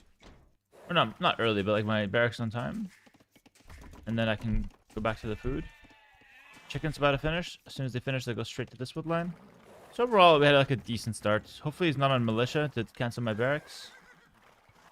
Looks like he's not. He's making his barracks similar timing. So probably just gonna go archers or something. I'm gonna match his production building. Oh no, I'm gonna make a range right away, no matter what.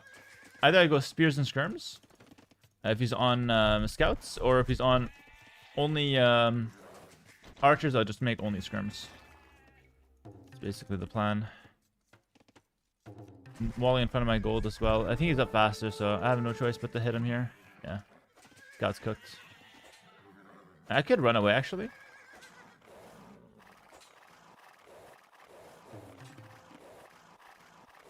Maybe? Nah, it's cooked. Barely. Maybe I should have just fought to the end, but can't blame me for running away. I almost got away.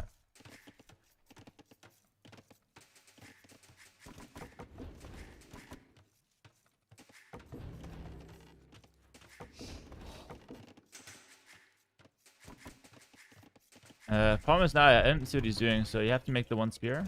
Loving the content. Got a question on my Patreon the other day. It's like, do I make the one spear if I lost my scout? Answer is always yes. Always make it. I need to send it forward. The guy who does this a lot is like MBL always does this. And it's always correct. Let's get my walls down. Should have walled that before I actually went to the wood line with the chicken villagers. Just because now I have a little bit of extra walking time. It's not going to actually matter, but just, you know, for the sake of playing perfectly.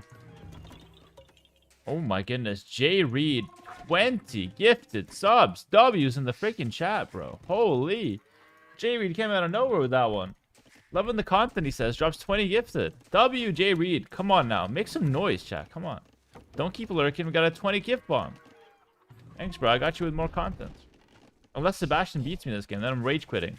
Calling him a couple slurs before I leave.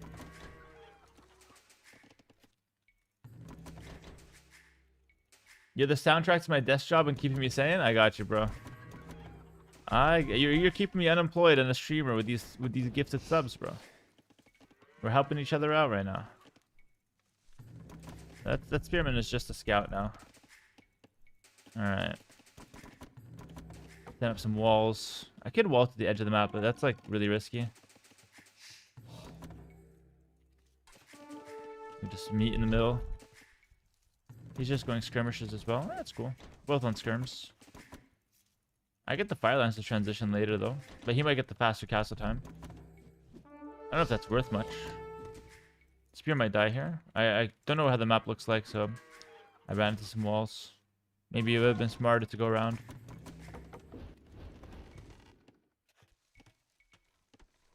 I think that's walled. You never really know on the hill though, do you?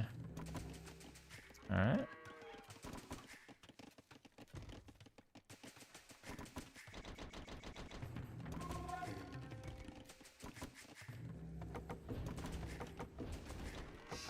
Did you scout with a spearman? I did, yeah. I saw that he was going on range. I saw that he's making skirmishers. Actually, very valuable information from that spearman. It's really important. He doesn't know how many skirmishers I have in that range. Or he doesn't even know that I have skirms. I mean, it's kind of obvious because I wasn't on gold, but... You know, you never know. Maybe he's worried about what I'm doing. Let's get a horse collar. It's going to affect some of these farms. Should have gotten it earlier, probably.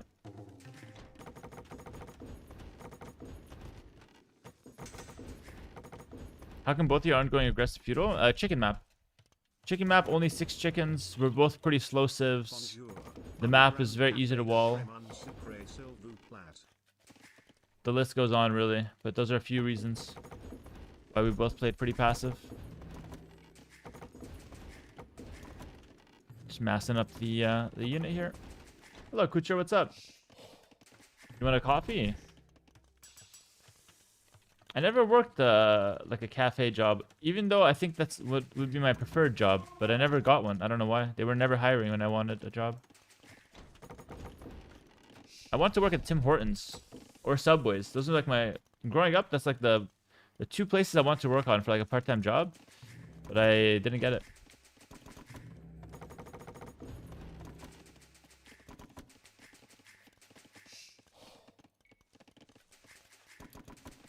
Let's fill out here. Probably just 6.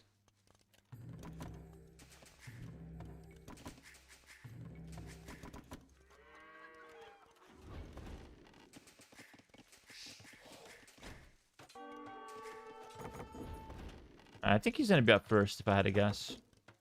By quite a significant margin.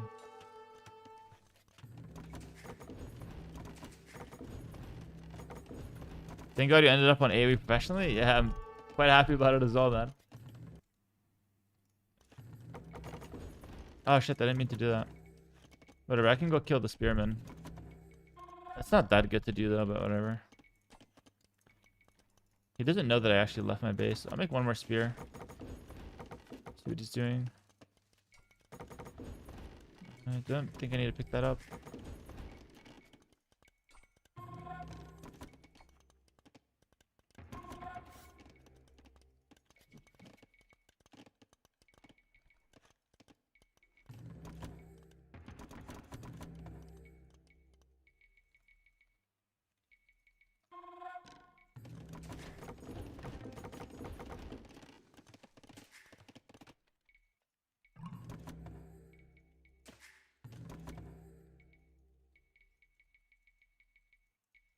Who's not on knights?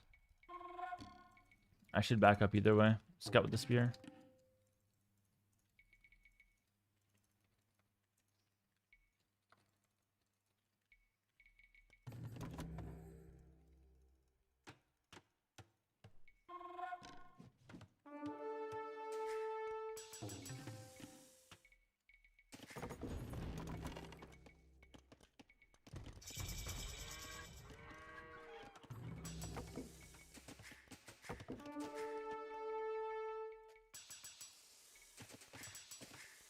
He might just be booming. Buenas noches. Buenas noches. Hello, Bearliner. What's up? What up, broski?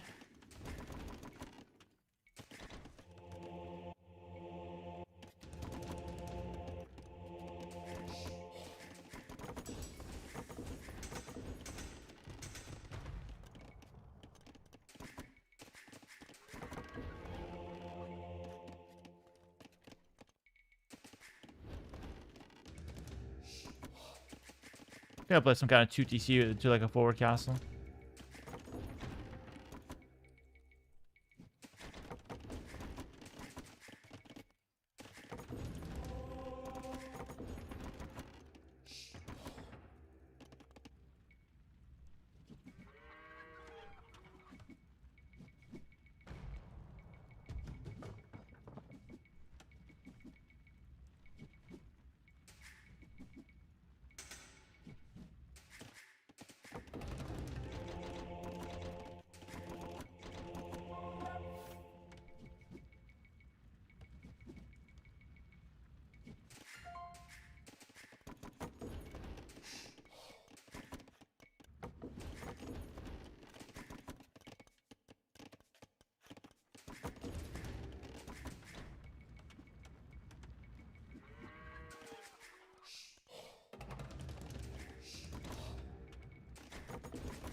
You took the relic?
I don't even know if I want that position. I think I want this position in the middle.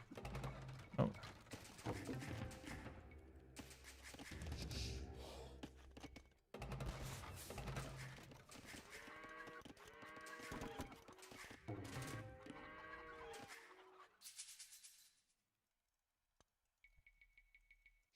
That's...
Go scrims and cannons first, then into fire lancer probably.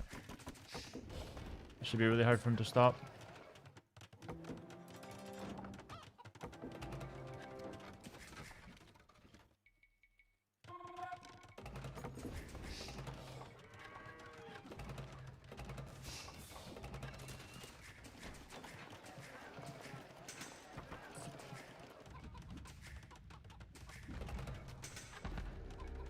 That's one random tower. It's not doing a whole lot.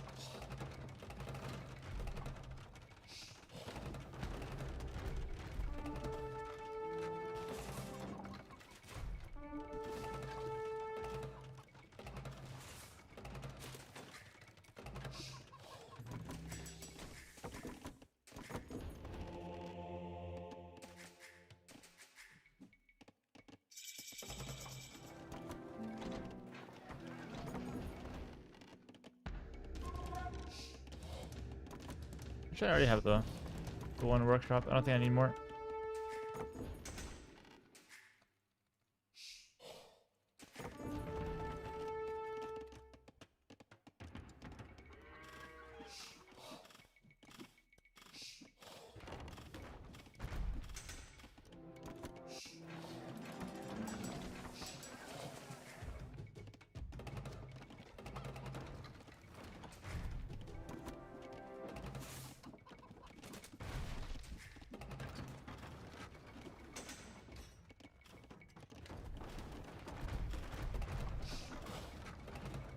Got it. Pushed it out of there.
That was okay for him, but not great, honestly. That was not great for him.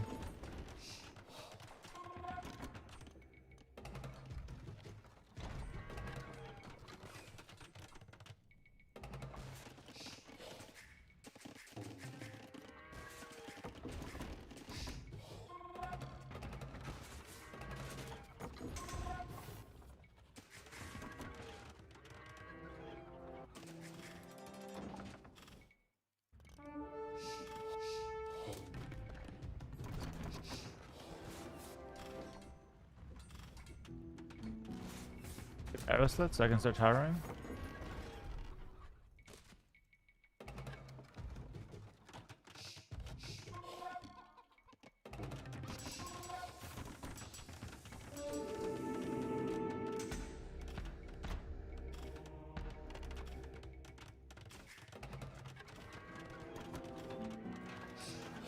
The engineers, really good.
I'm gonna just dive him to kill his castle. He needs the castle for Mamluk production. I learned this from TG Tuesday actually. You just like push with units while sieging. It's very good. It's very hard for like the power unit to actually win when you do this. Yeah, GG. Very hard for the power unit to win when you do that because you just kind of dive the castle, you break it, and then if he has to fight you because then if he doesn't fight you, he loses the castle, which is a disaster because he can't make the unit, and if he fights you, he loses. So, and then what you do that while pushing, like this is such a TG Tuesday strategy, and then meanwhile with the towers, I'm taking all the resources. So, bro, that's a hard setup for him to take out. That's a really hard setup. All right, GG. Guys, I need a small break here. Hardly Ward, instead of 5 gifted subs. Really appreciate it, bro.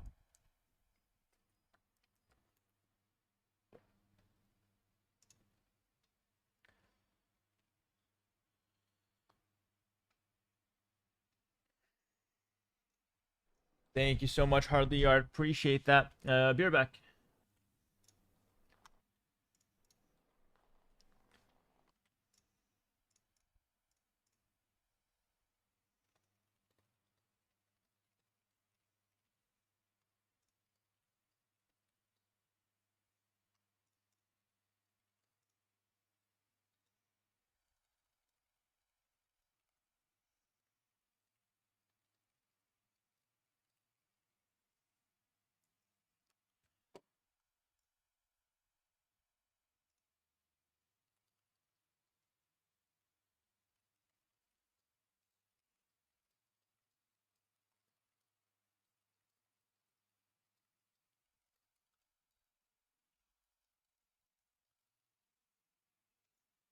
I'll be right back, guys.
Alrighty, guys, let's get right back into it. Sorry for the long break. My bad. I'm surprised so many of you guys stick around. That's crazy. I thought I'd come back to 0 viewers. Alrighty. I should have played some ads when I was gone. I missed out the chance. It was nice and quiet, yeah. Chat was going wild. That's good. At least I had a chat. What's up, YouTube? Good to see you guys. That's good. It's good. It's good. It's good. We here, dog. Yeah, dude. You guys are very loyal. Where's the food? I actually didn't get food. I had a shower because I hadn't showered in like 3-4 days, and I wore the same shirt for 3 days, and I just smelled so bad I had to go shower. That's just gamer things. Can you show people your updated mods? Yeah. Later though. I'm in queue.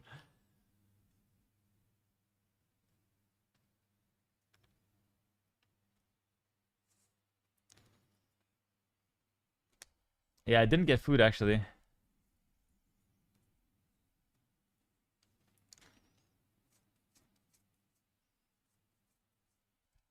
Believe it or not, I didn't get food.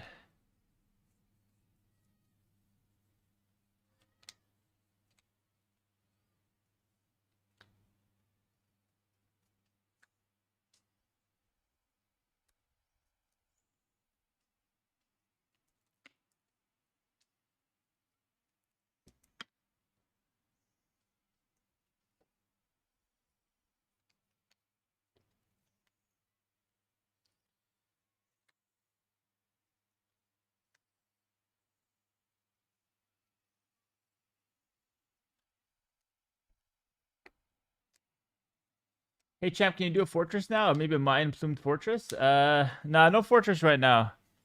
Because I already have one that's going to YouTube. I want to see how the views do on it. I'm cooking one up.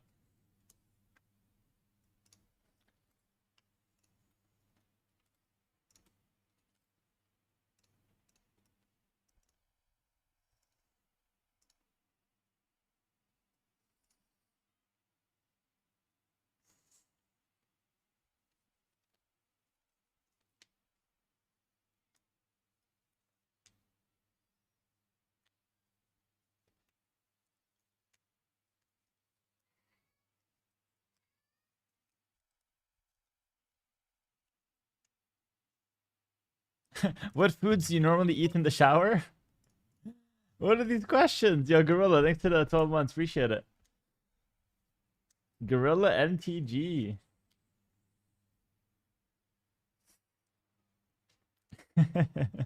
I don't eat in the shower, guys. I don't eat in the shower. I don't think I've ever eaten in the shower. Not once. I've chewed gum in the shower. That's pretty much it. But that's just because I popped the gum before hopping in. I'm like, nah, I'm trying to get some flavor out of it.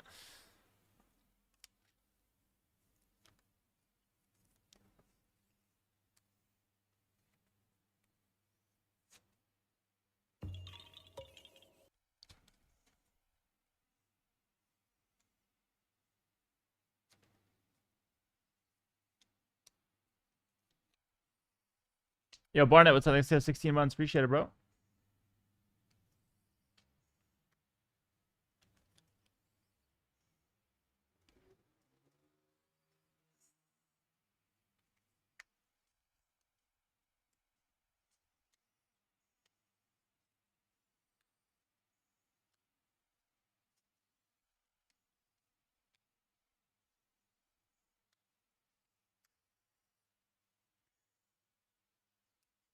All right, we got a good one. Bro, who banned me? Just tell me the name. Just came back. Bratib, I banned you. What are you gonna do about it? And I will permaban you if you keep spamming the chat, begging for things.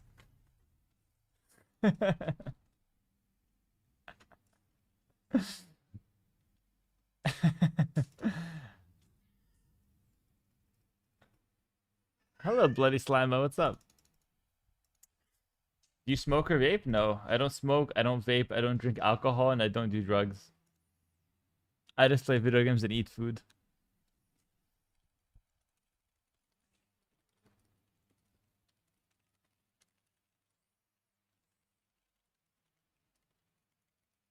How's your quesadilla?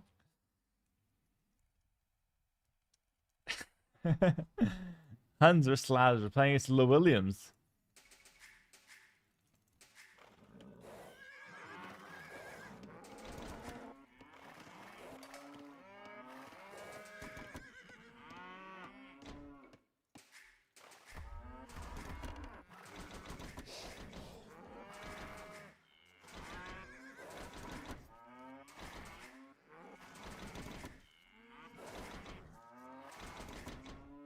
A lot of chickens here.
I'm down to like no woods. I have to start getting on these stragglers now. Start getting on these straggler trees.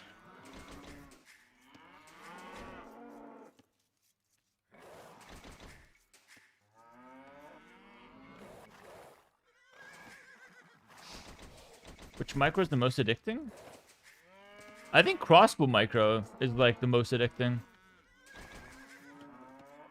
Probably. I think cavature micro could be as well. Because it's hard. It's hard, but you can do so much with it. Not villagers? Nah, not villagers. Like microing your like vill fighting, you mean, or like microing on the woodline? Either way, I don't think it's the most addicting.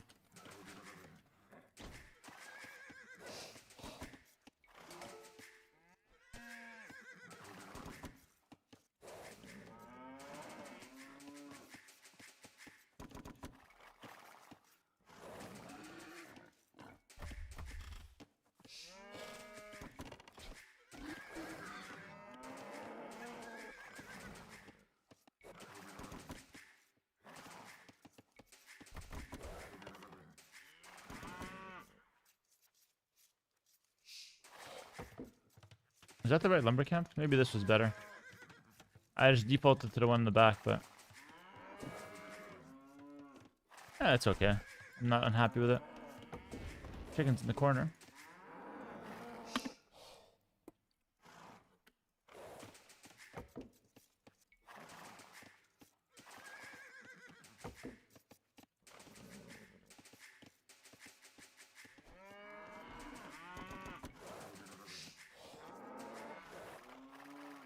I think it's the Slavs.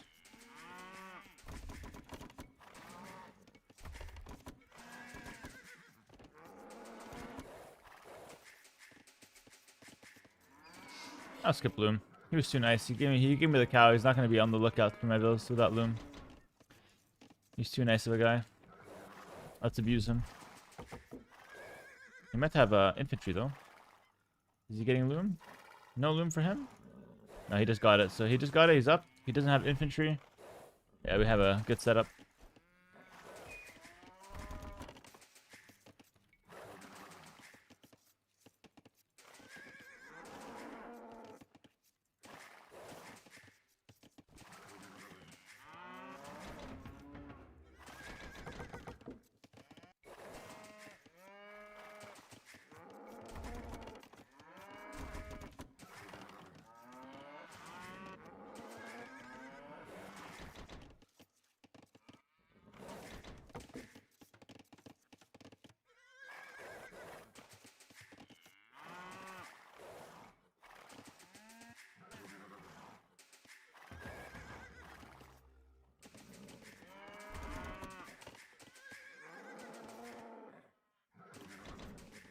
Did they replace deer with rabbits? On 50% of the Arabia games, yeah.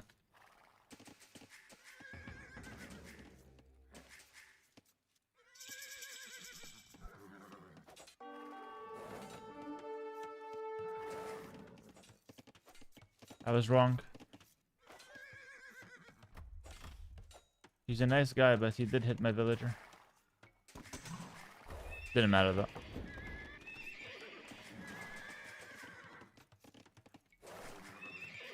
I'm gonna go for a range right away.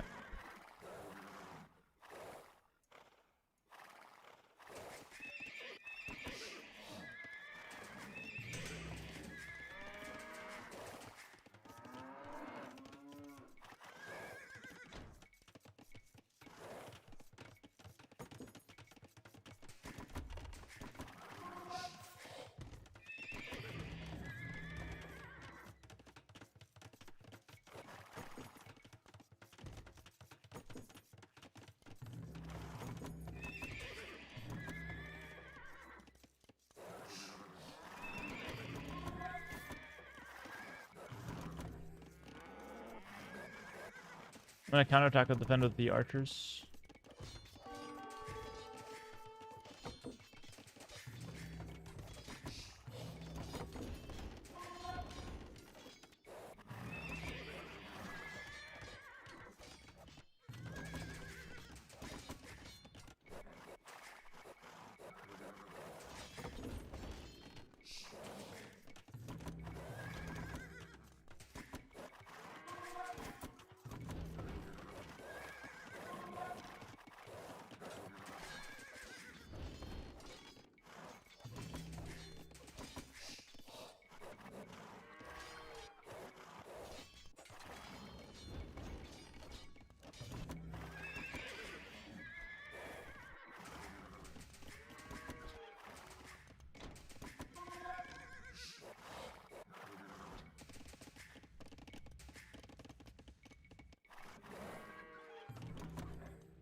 Name another player who would go for that.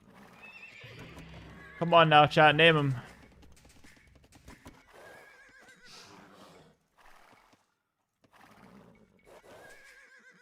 Me, smiley face?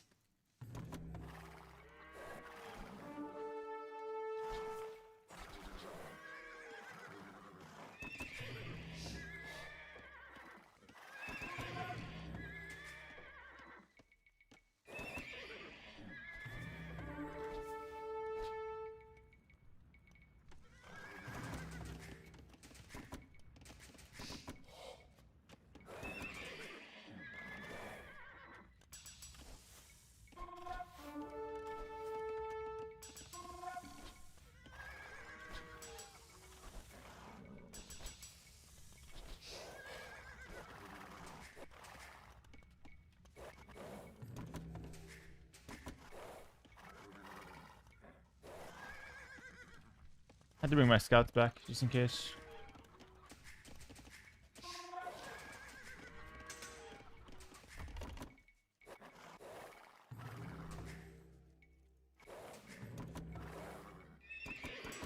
Let's go for all-in feudal. I have a big window to do that.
Pretty chill.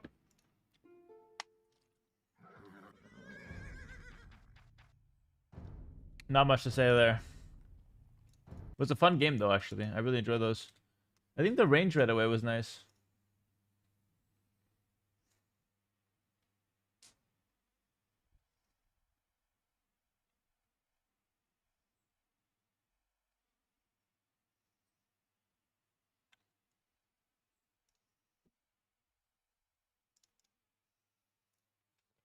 All right, not bad. That snack break boost. Wait, Hera did eat after all. Look how well he's playing. You telling me Hera plays this well without eating? I don't believe it. Will there be more podcasts? Yeah, more coming. We just took a little break. Hera's kind of on a huge win streak. Are we on a win streak? I don't know. I feel like I haven't lost in a while. I haven't been playing Sebastian.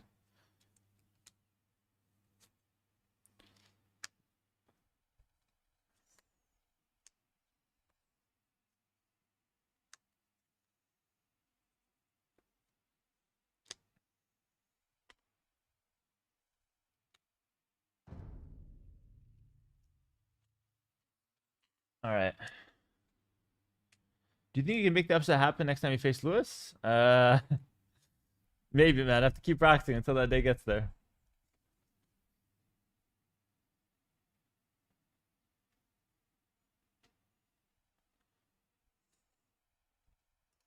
This is a fast queue. It should be a high level player.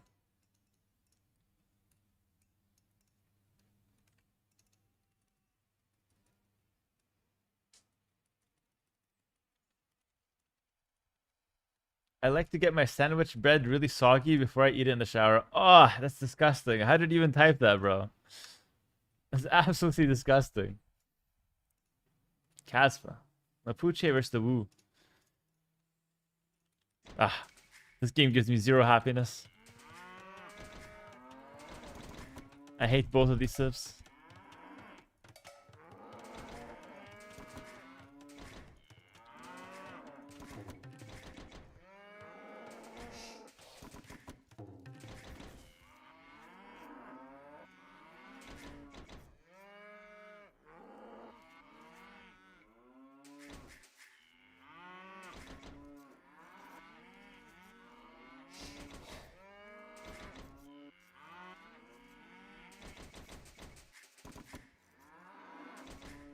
Why do you hate the Wu? I just don't like the last two DLCs, to be honest. Too many new things.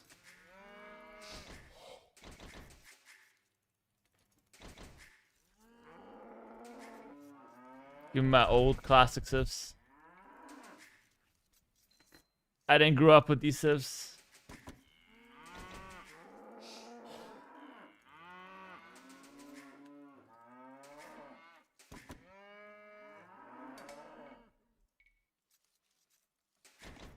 They don't really get a single good settlement spot.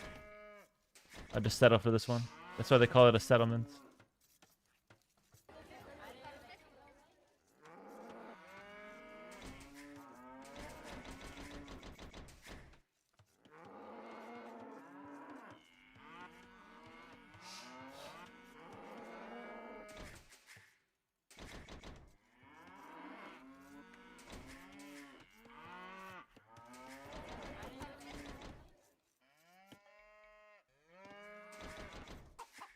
I can make a settlement here, take the chickens, and it counts as a gold mine later. That's not too bad. The chicken gold combos kind of saved it.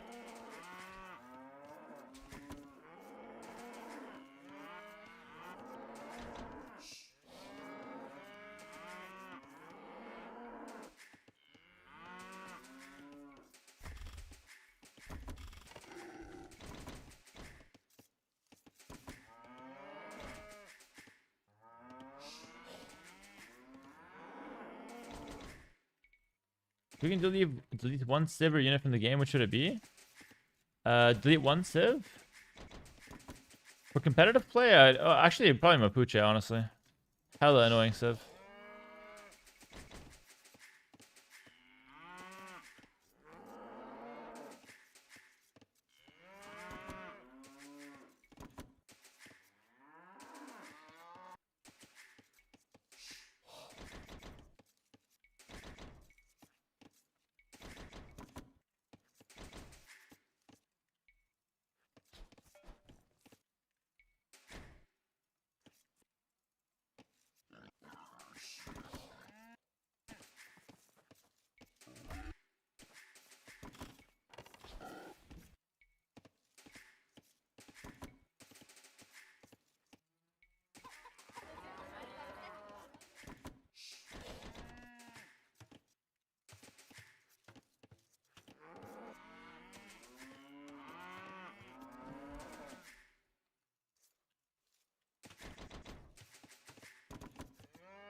Your Viking YouTube video was great. I love when you narrate. Thanks, bro.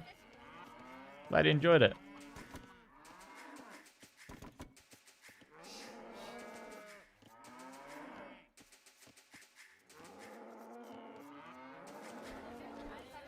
Why did you guys eat different chickens?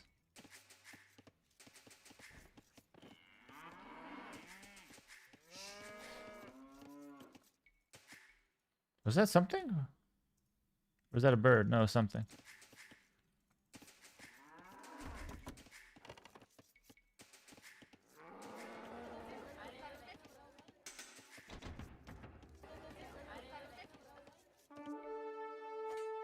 Oh yeah, I think that he just kills the champion for sure here. The champion has 0 chance to survive this.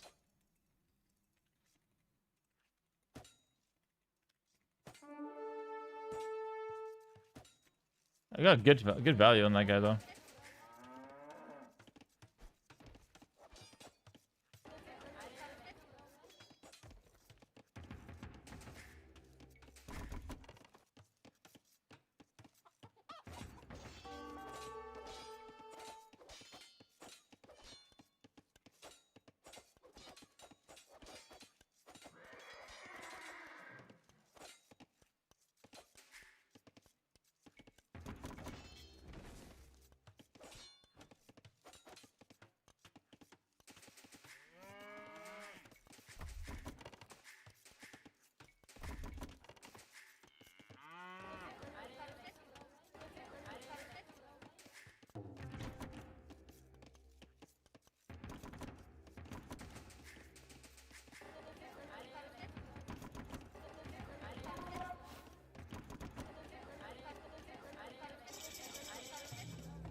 I need to go archer, sadly. Can't take advantage of the settlements.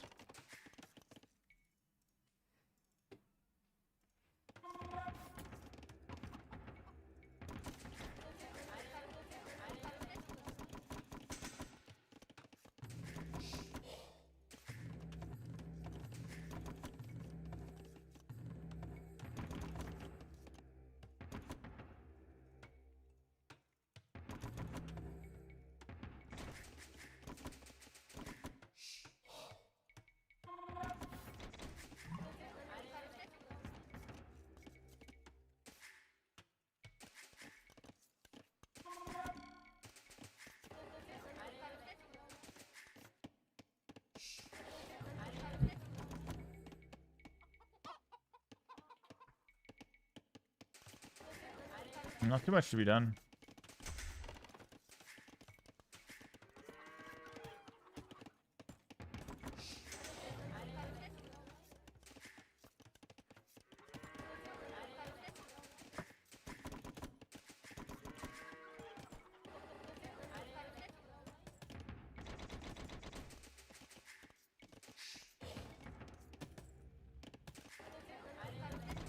I think he's gonna show up with like 1,000 men at arms at some point because he didn't lose anything.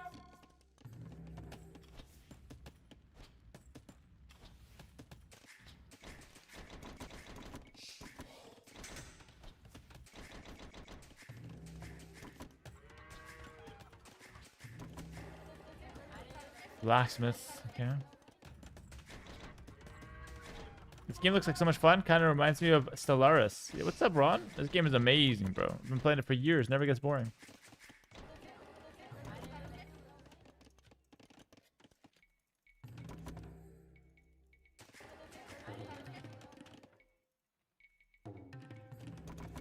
He's got men at arms somewhere. He's gonna attack me, and I might lose some of those.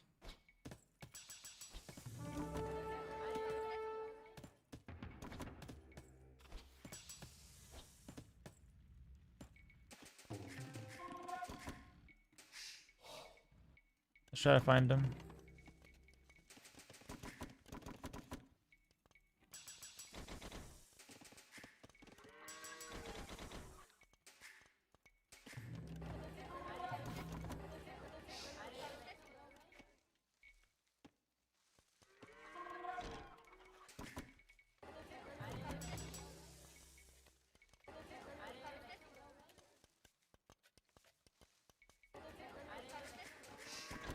We have to wall in times like this. Or else I just never stop thinking about his counterattack.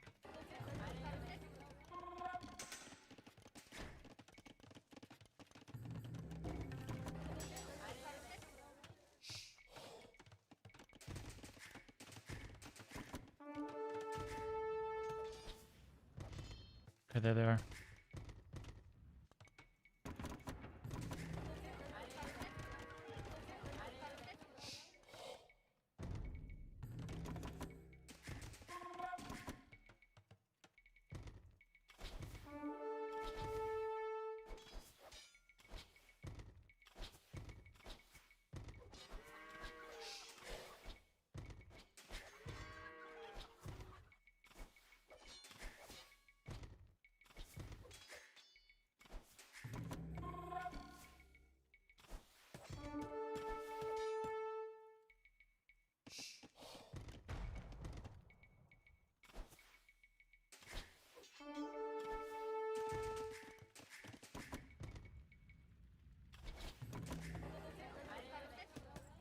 They're gonna trade there.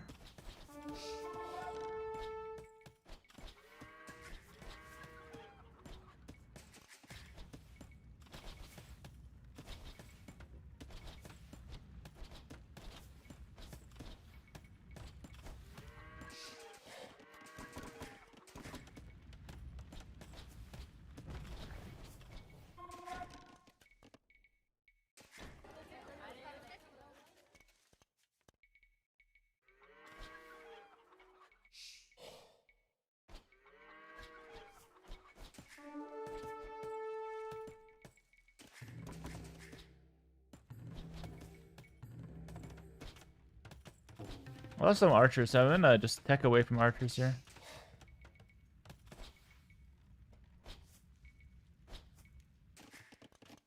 Archer is like not the Mapuche specialty anyway.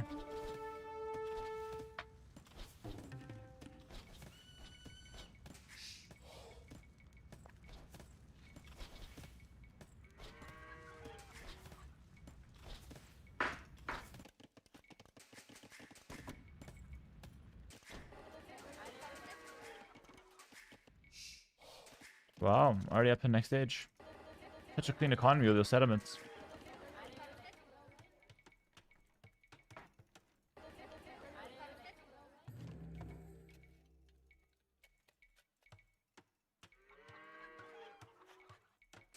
I mean, I can just go bolus and siege. Yo, poker raid, bro. Thanks to the 1,000 biddies, bro. Just like that.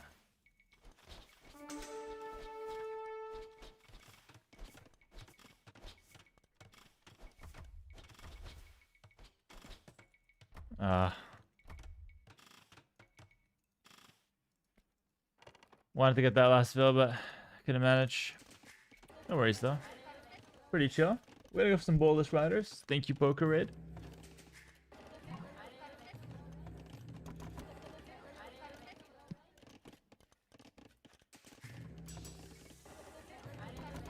Let's go bolus and siege. I think that sounds amazing. Let's get off the food, actually. You don't hear me saying that too often, but try to get a bit more wit in. Yeah, he did invite me in. I got kind of baited by that villager. So far from home, outside of CC. I couldn't get it. Yo, Hidgen, thanks for the prime welcome. Thanks, brother. Let's go bolus. Cool thing about bolus, you don't need husband, you don't need bloodlines. It's so cheap to start making. Behind it, I think we can just boom. But I will need a workshop for sure.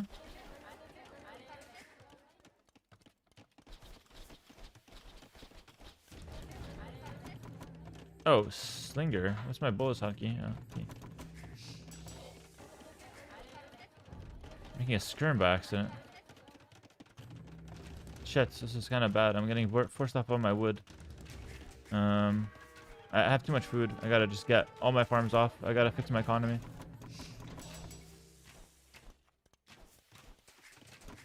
Yeah, I did not factor in getting pushed off my resource there. Bad time.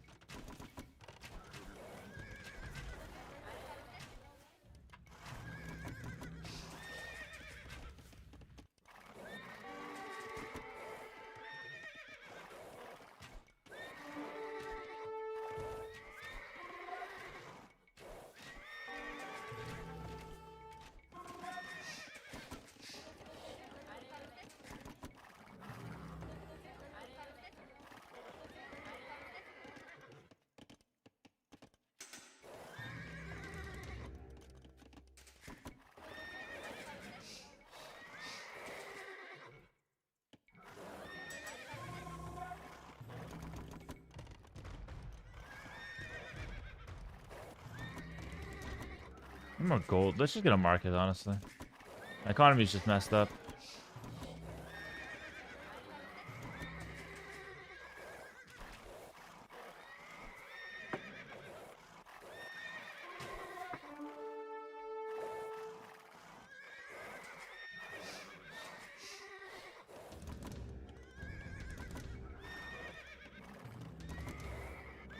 Can't really show here because then he just attacks me.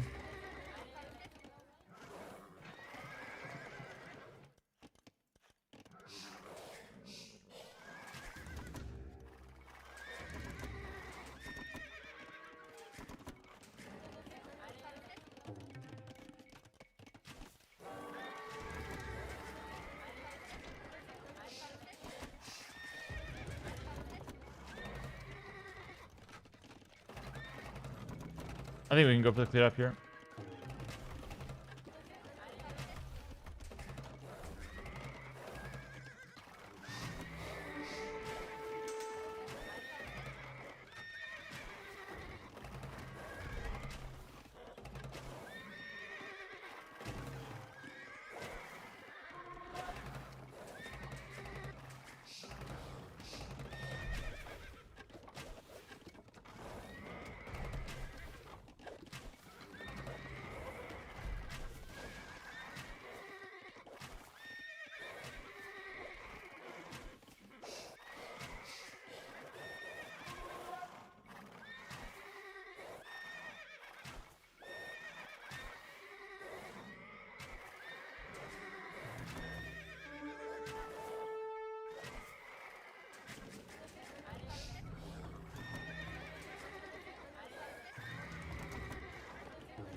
We should get the unique tech, by the way. The pass-through damage.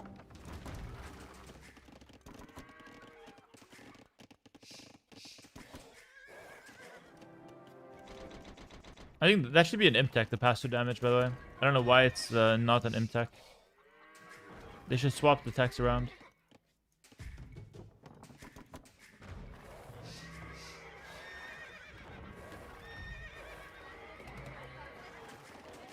Thoughts on new DLC? I'll make a video on it tomorrow, probably.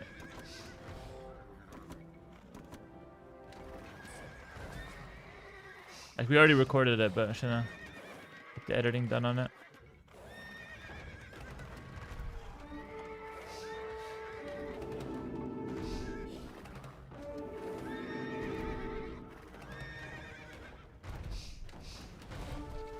Oh, terrible.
Double gold comp. Let's try to pick up some relics.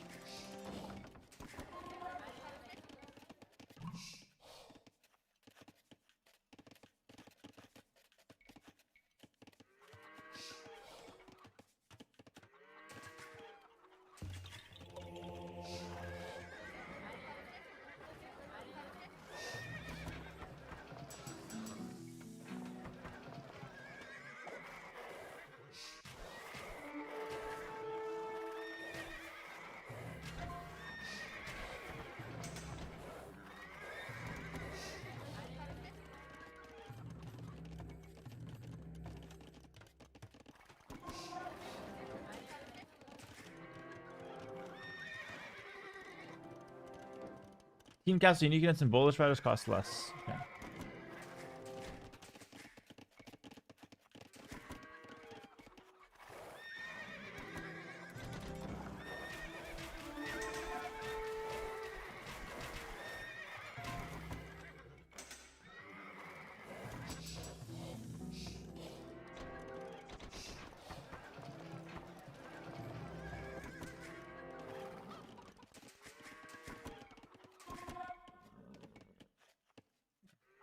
Oh, they don't need that much more food.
What?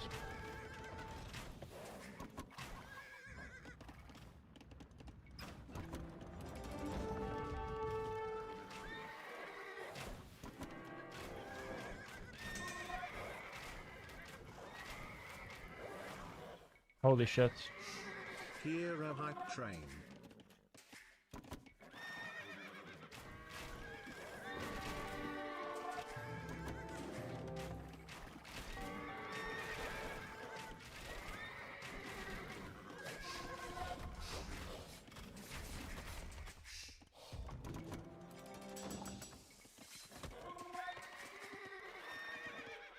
I don't think that was worth for him. He killed those, yeah, but those at this stage aren't that important. See how strong this composition is. Actually, don't really know. Skirms, Bolas. Yo, Ollie, thanks for the sub. Thanks, guys. 250 bits from Poke. Thank you, Poke. Demon, thanks for 100 bits. Start a little hype train. Respect, guys, respect. Appreciate that. We gotta break him quick. Those traction ships can get annoying. Skirms in the back line. Bolus Riders to run in. Cohen in the front line.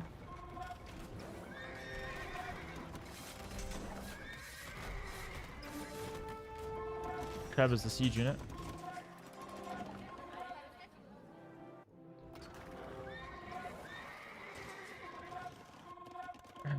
Alright.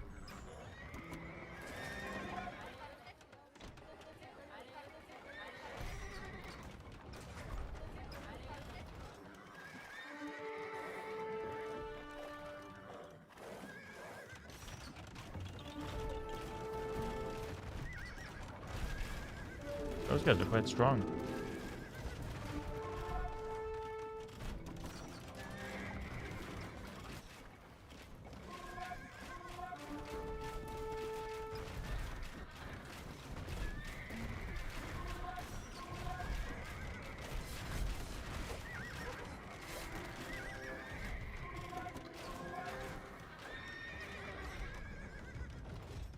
This is the Wu Fortress.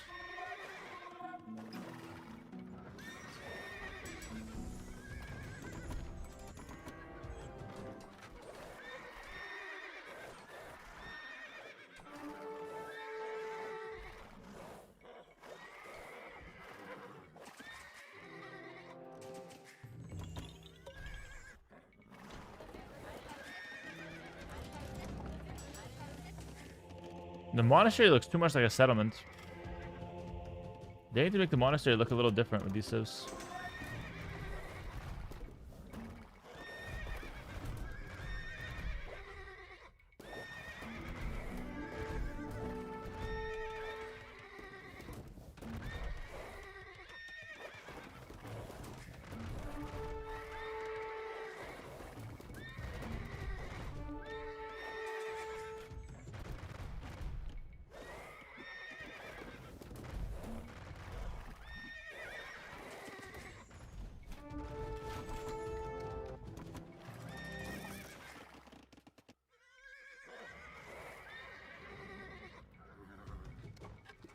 I reckon I have enough trebs.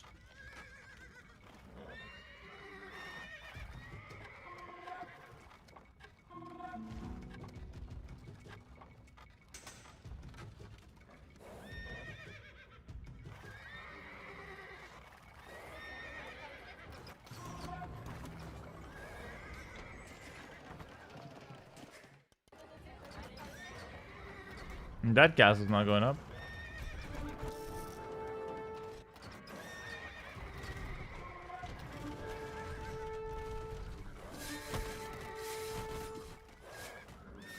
Holy, pretty satisfying.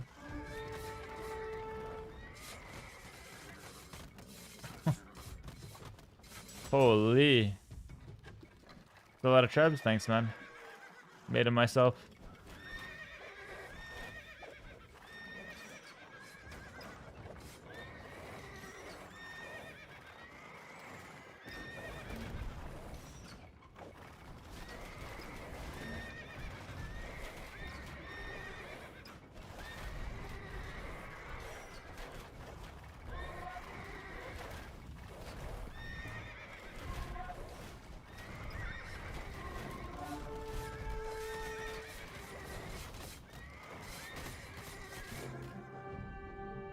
Dismantled. We dismantled that fortress so hard. I got practice against the Teutonic Healing Fortress, Kazva. You're no match for me. I know how the strategies work. Nice. Good game.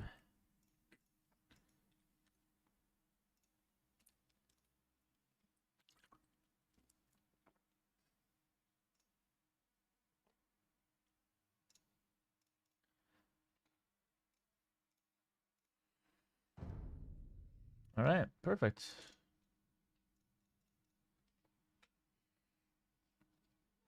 I have to go to a meeting while Hera was shitting on the new DLC. Is it going to be on YouTube? I was not shitting on it, but yeah, it's going to go to YouTube. Little discussion video. What's the Teutonic Healing Fortress strat? Just watch on YouTube. We posted it. I played against it. I posted it like a few days ago. It's an amazing video. I love discussion. So do I. How can you think so fast with your brain? I do nothing else with my life.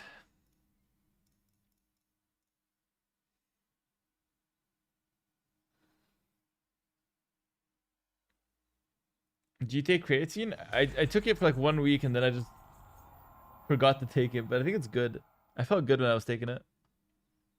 I was rooting for the fortress to last a little longer. Yeah, but at the same time, I didn't want to play poorly into it on purpose. So I actually played try hard into it, and I think it was fun, actually. I think it was fun. I think he held pretty well.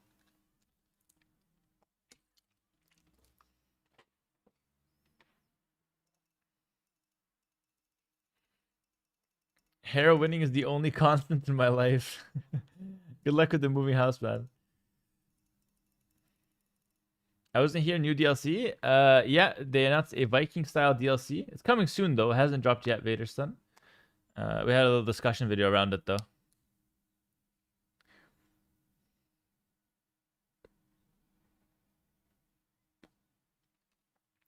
Bengalis, Incas.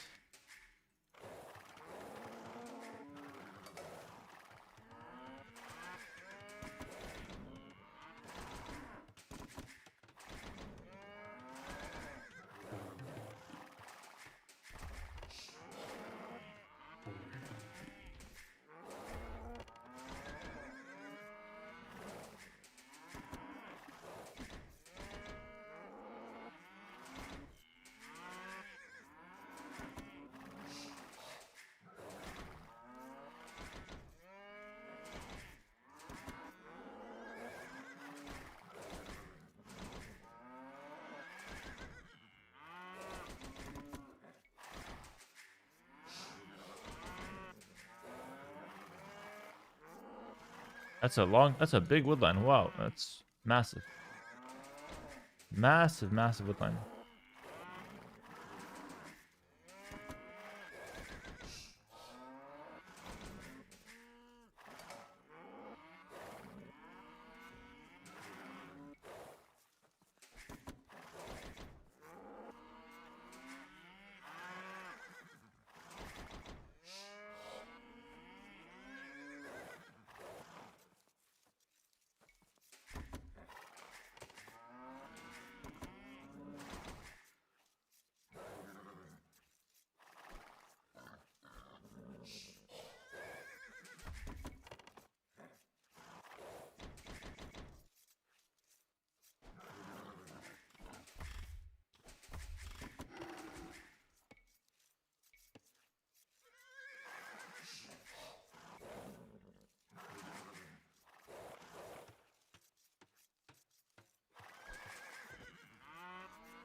Speaking of a past castle here, my map is so good.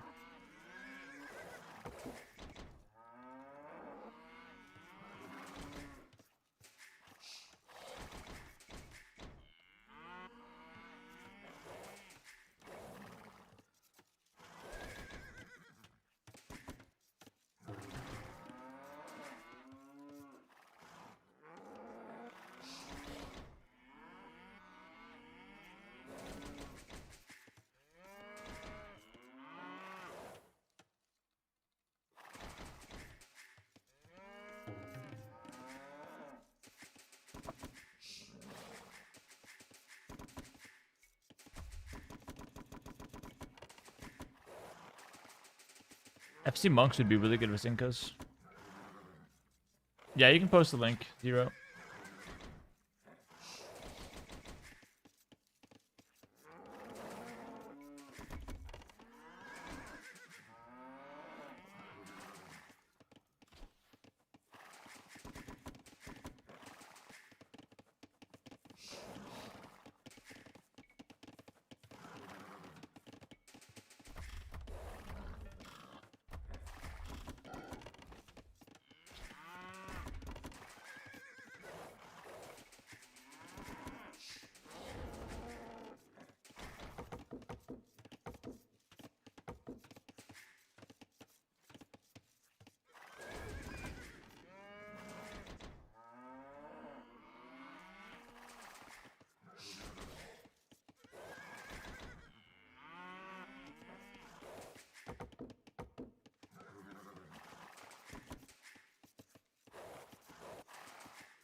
Nice map that I've got here.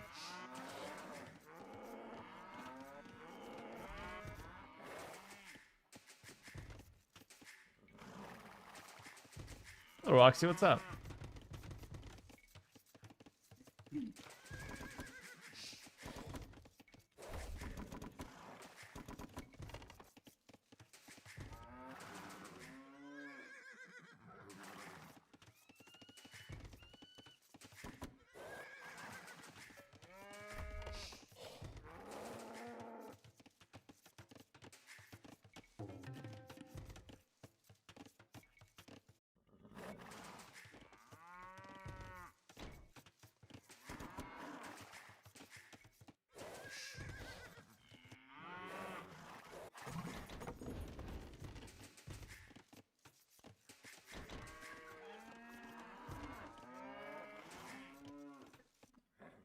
Did he mute because he was talking to his wife, Grubby?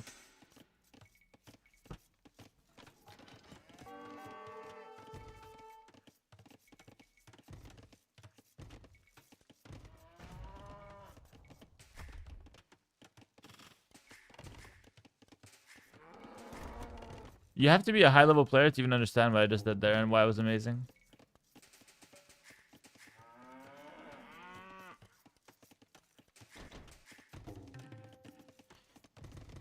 That was crazy.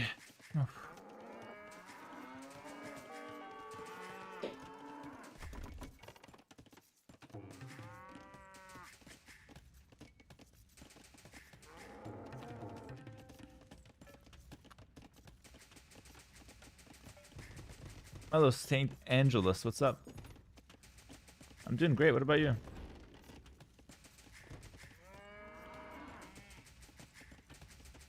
Explain it for those that don't understand. It's hard to explain.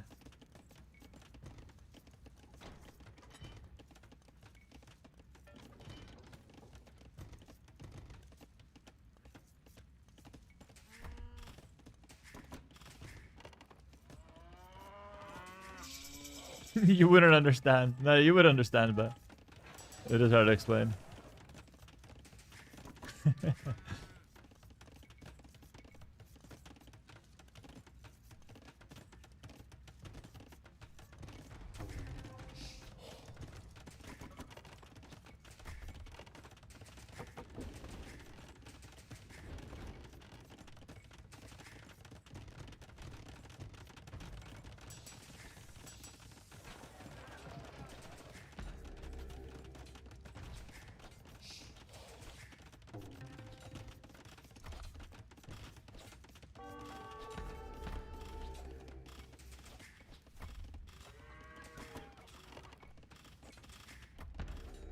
I lost the veil up top. There's a lot going on. Can't blame me.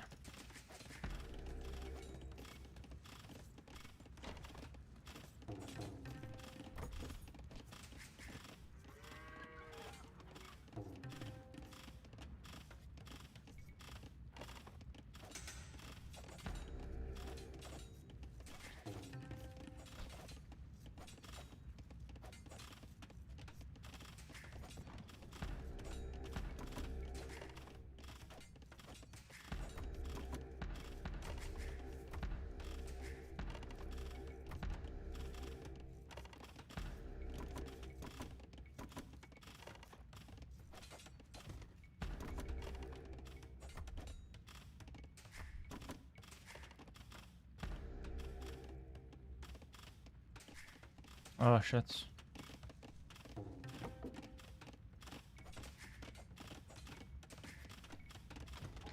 I might be dead here.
I lose.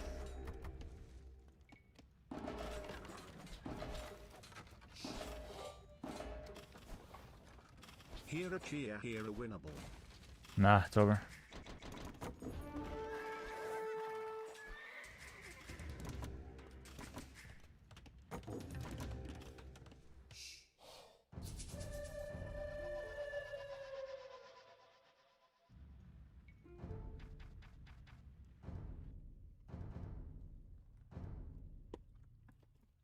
I had nothing. I took too much damage.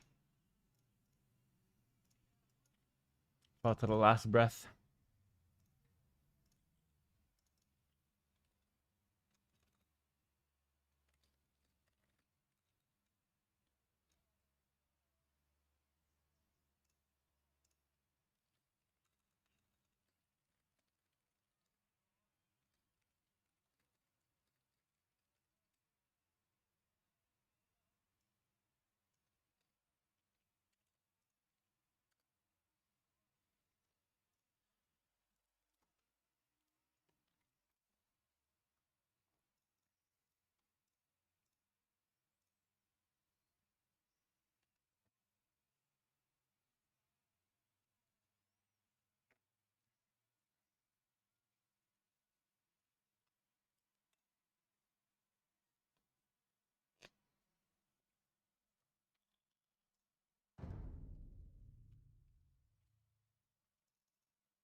Didn't even get to a single monastery there.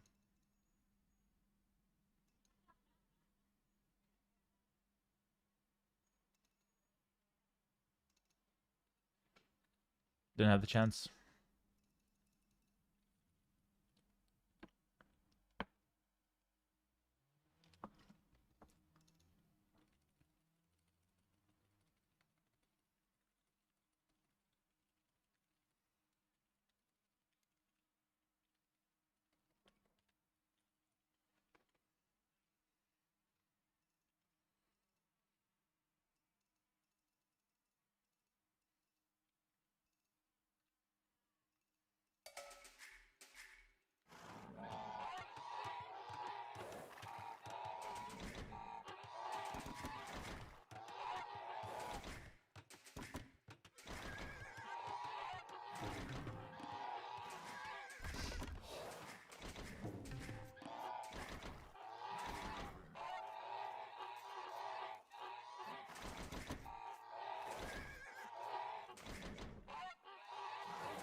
Oh, I got away. Amazing stuff.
Oh, he doesn't want another deer. Wow.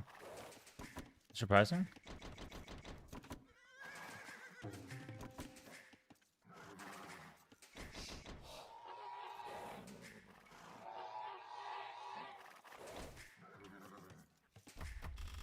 Bro, it's terrible for him.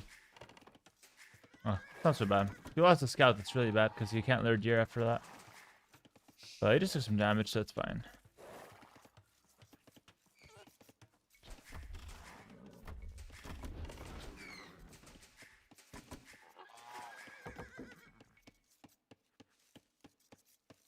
Oh, he's rushing me. He's rushing me. For sure. He's the Lithuanians. He has a fast barracks.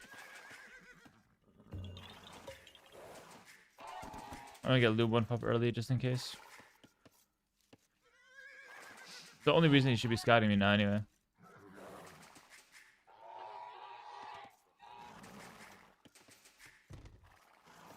That's why they pay me the big bucks. Loom just in time, please. Yeah, just in time. Hopefully I don't lose a vote.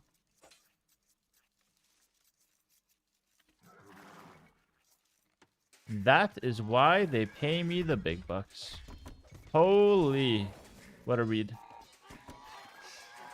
What a read. Perfectly timed loom. Didn't lose 2 bills. Saved the game. Amazing.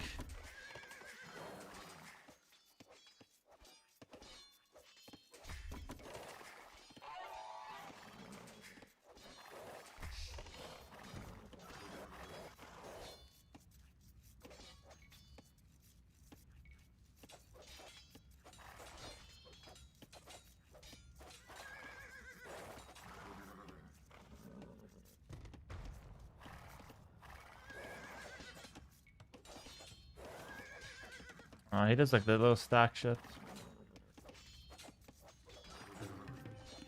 I still lose 2 bills because stack patrol's broken.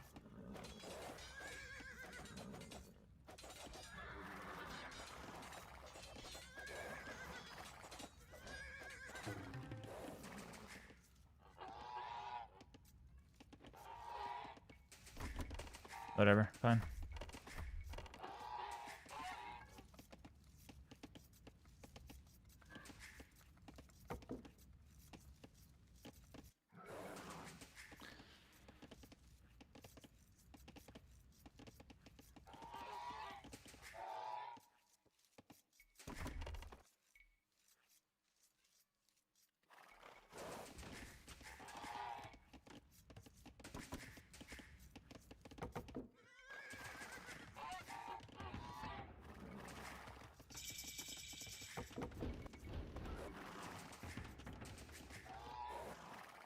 I get my 2 bills back at least.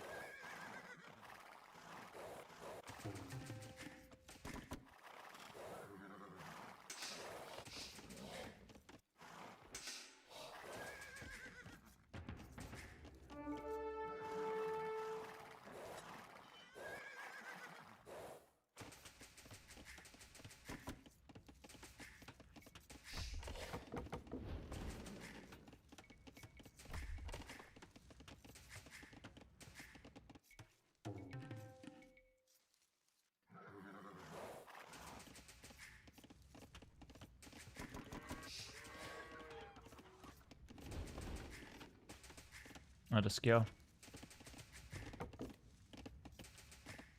I think what I could do is get on the gold early and get the gold mining upgrade as well.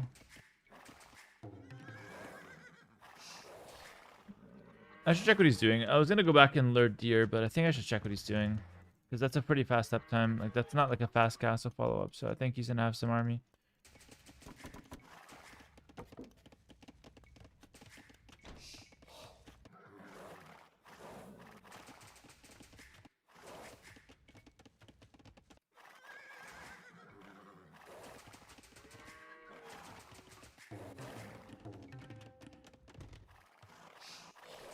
Or maybe he just went up to be safe.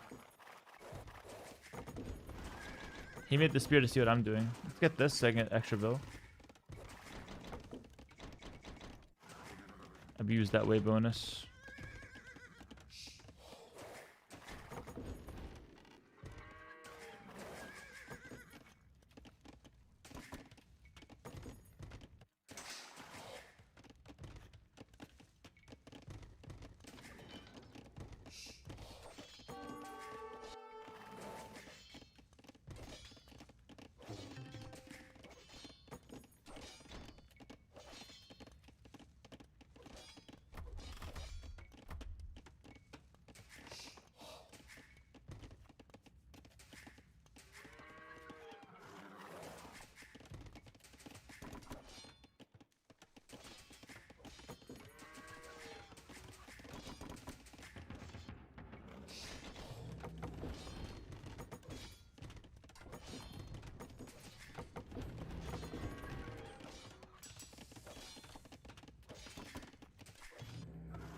he have a range?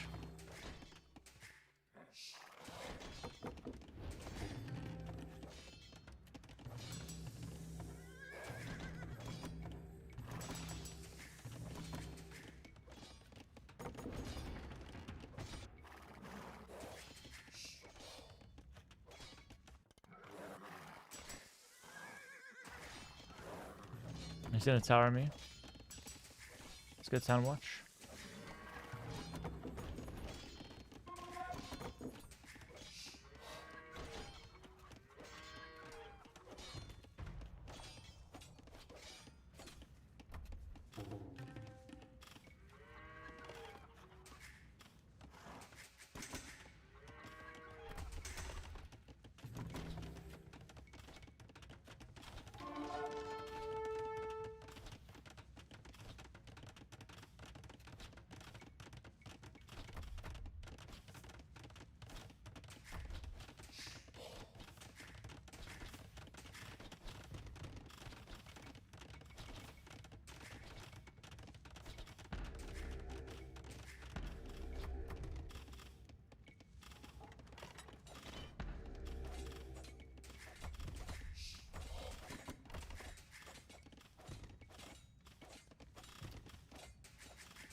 I used the top side to distract him and run into his base, and I used the base distraction to kill the towers. So double distraction there.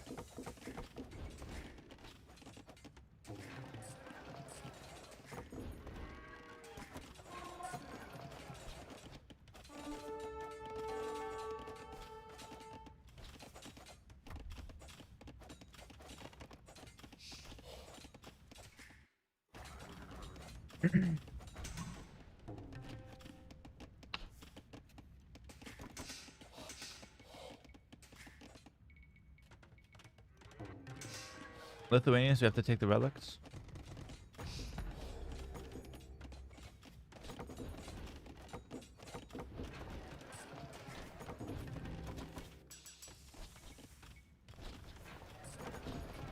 I'll go Zambi Rider.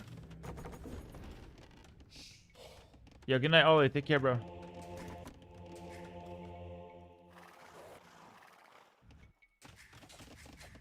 I mean, the house taking forever to take down.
Not bad. Not bad. Small break. Be right back.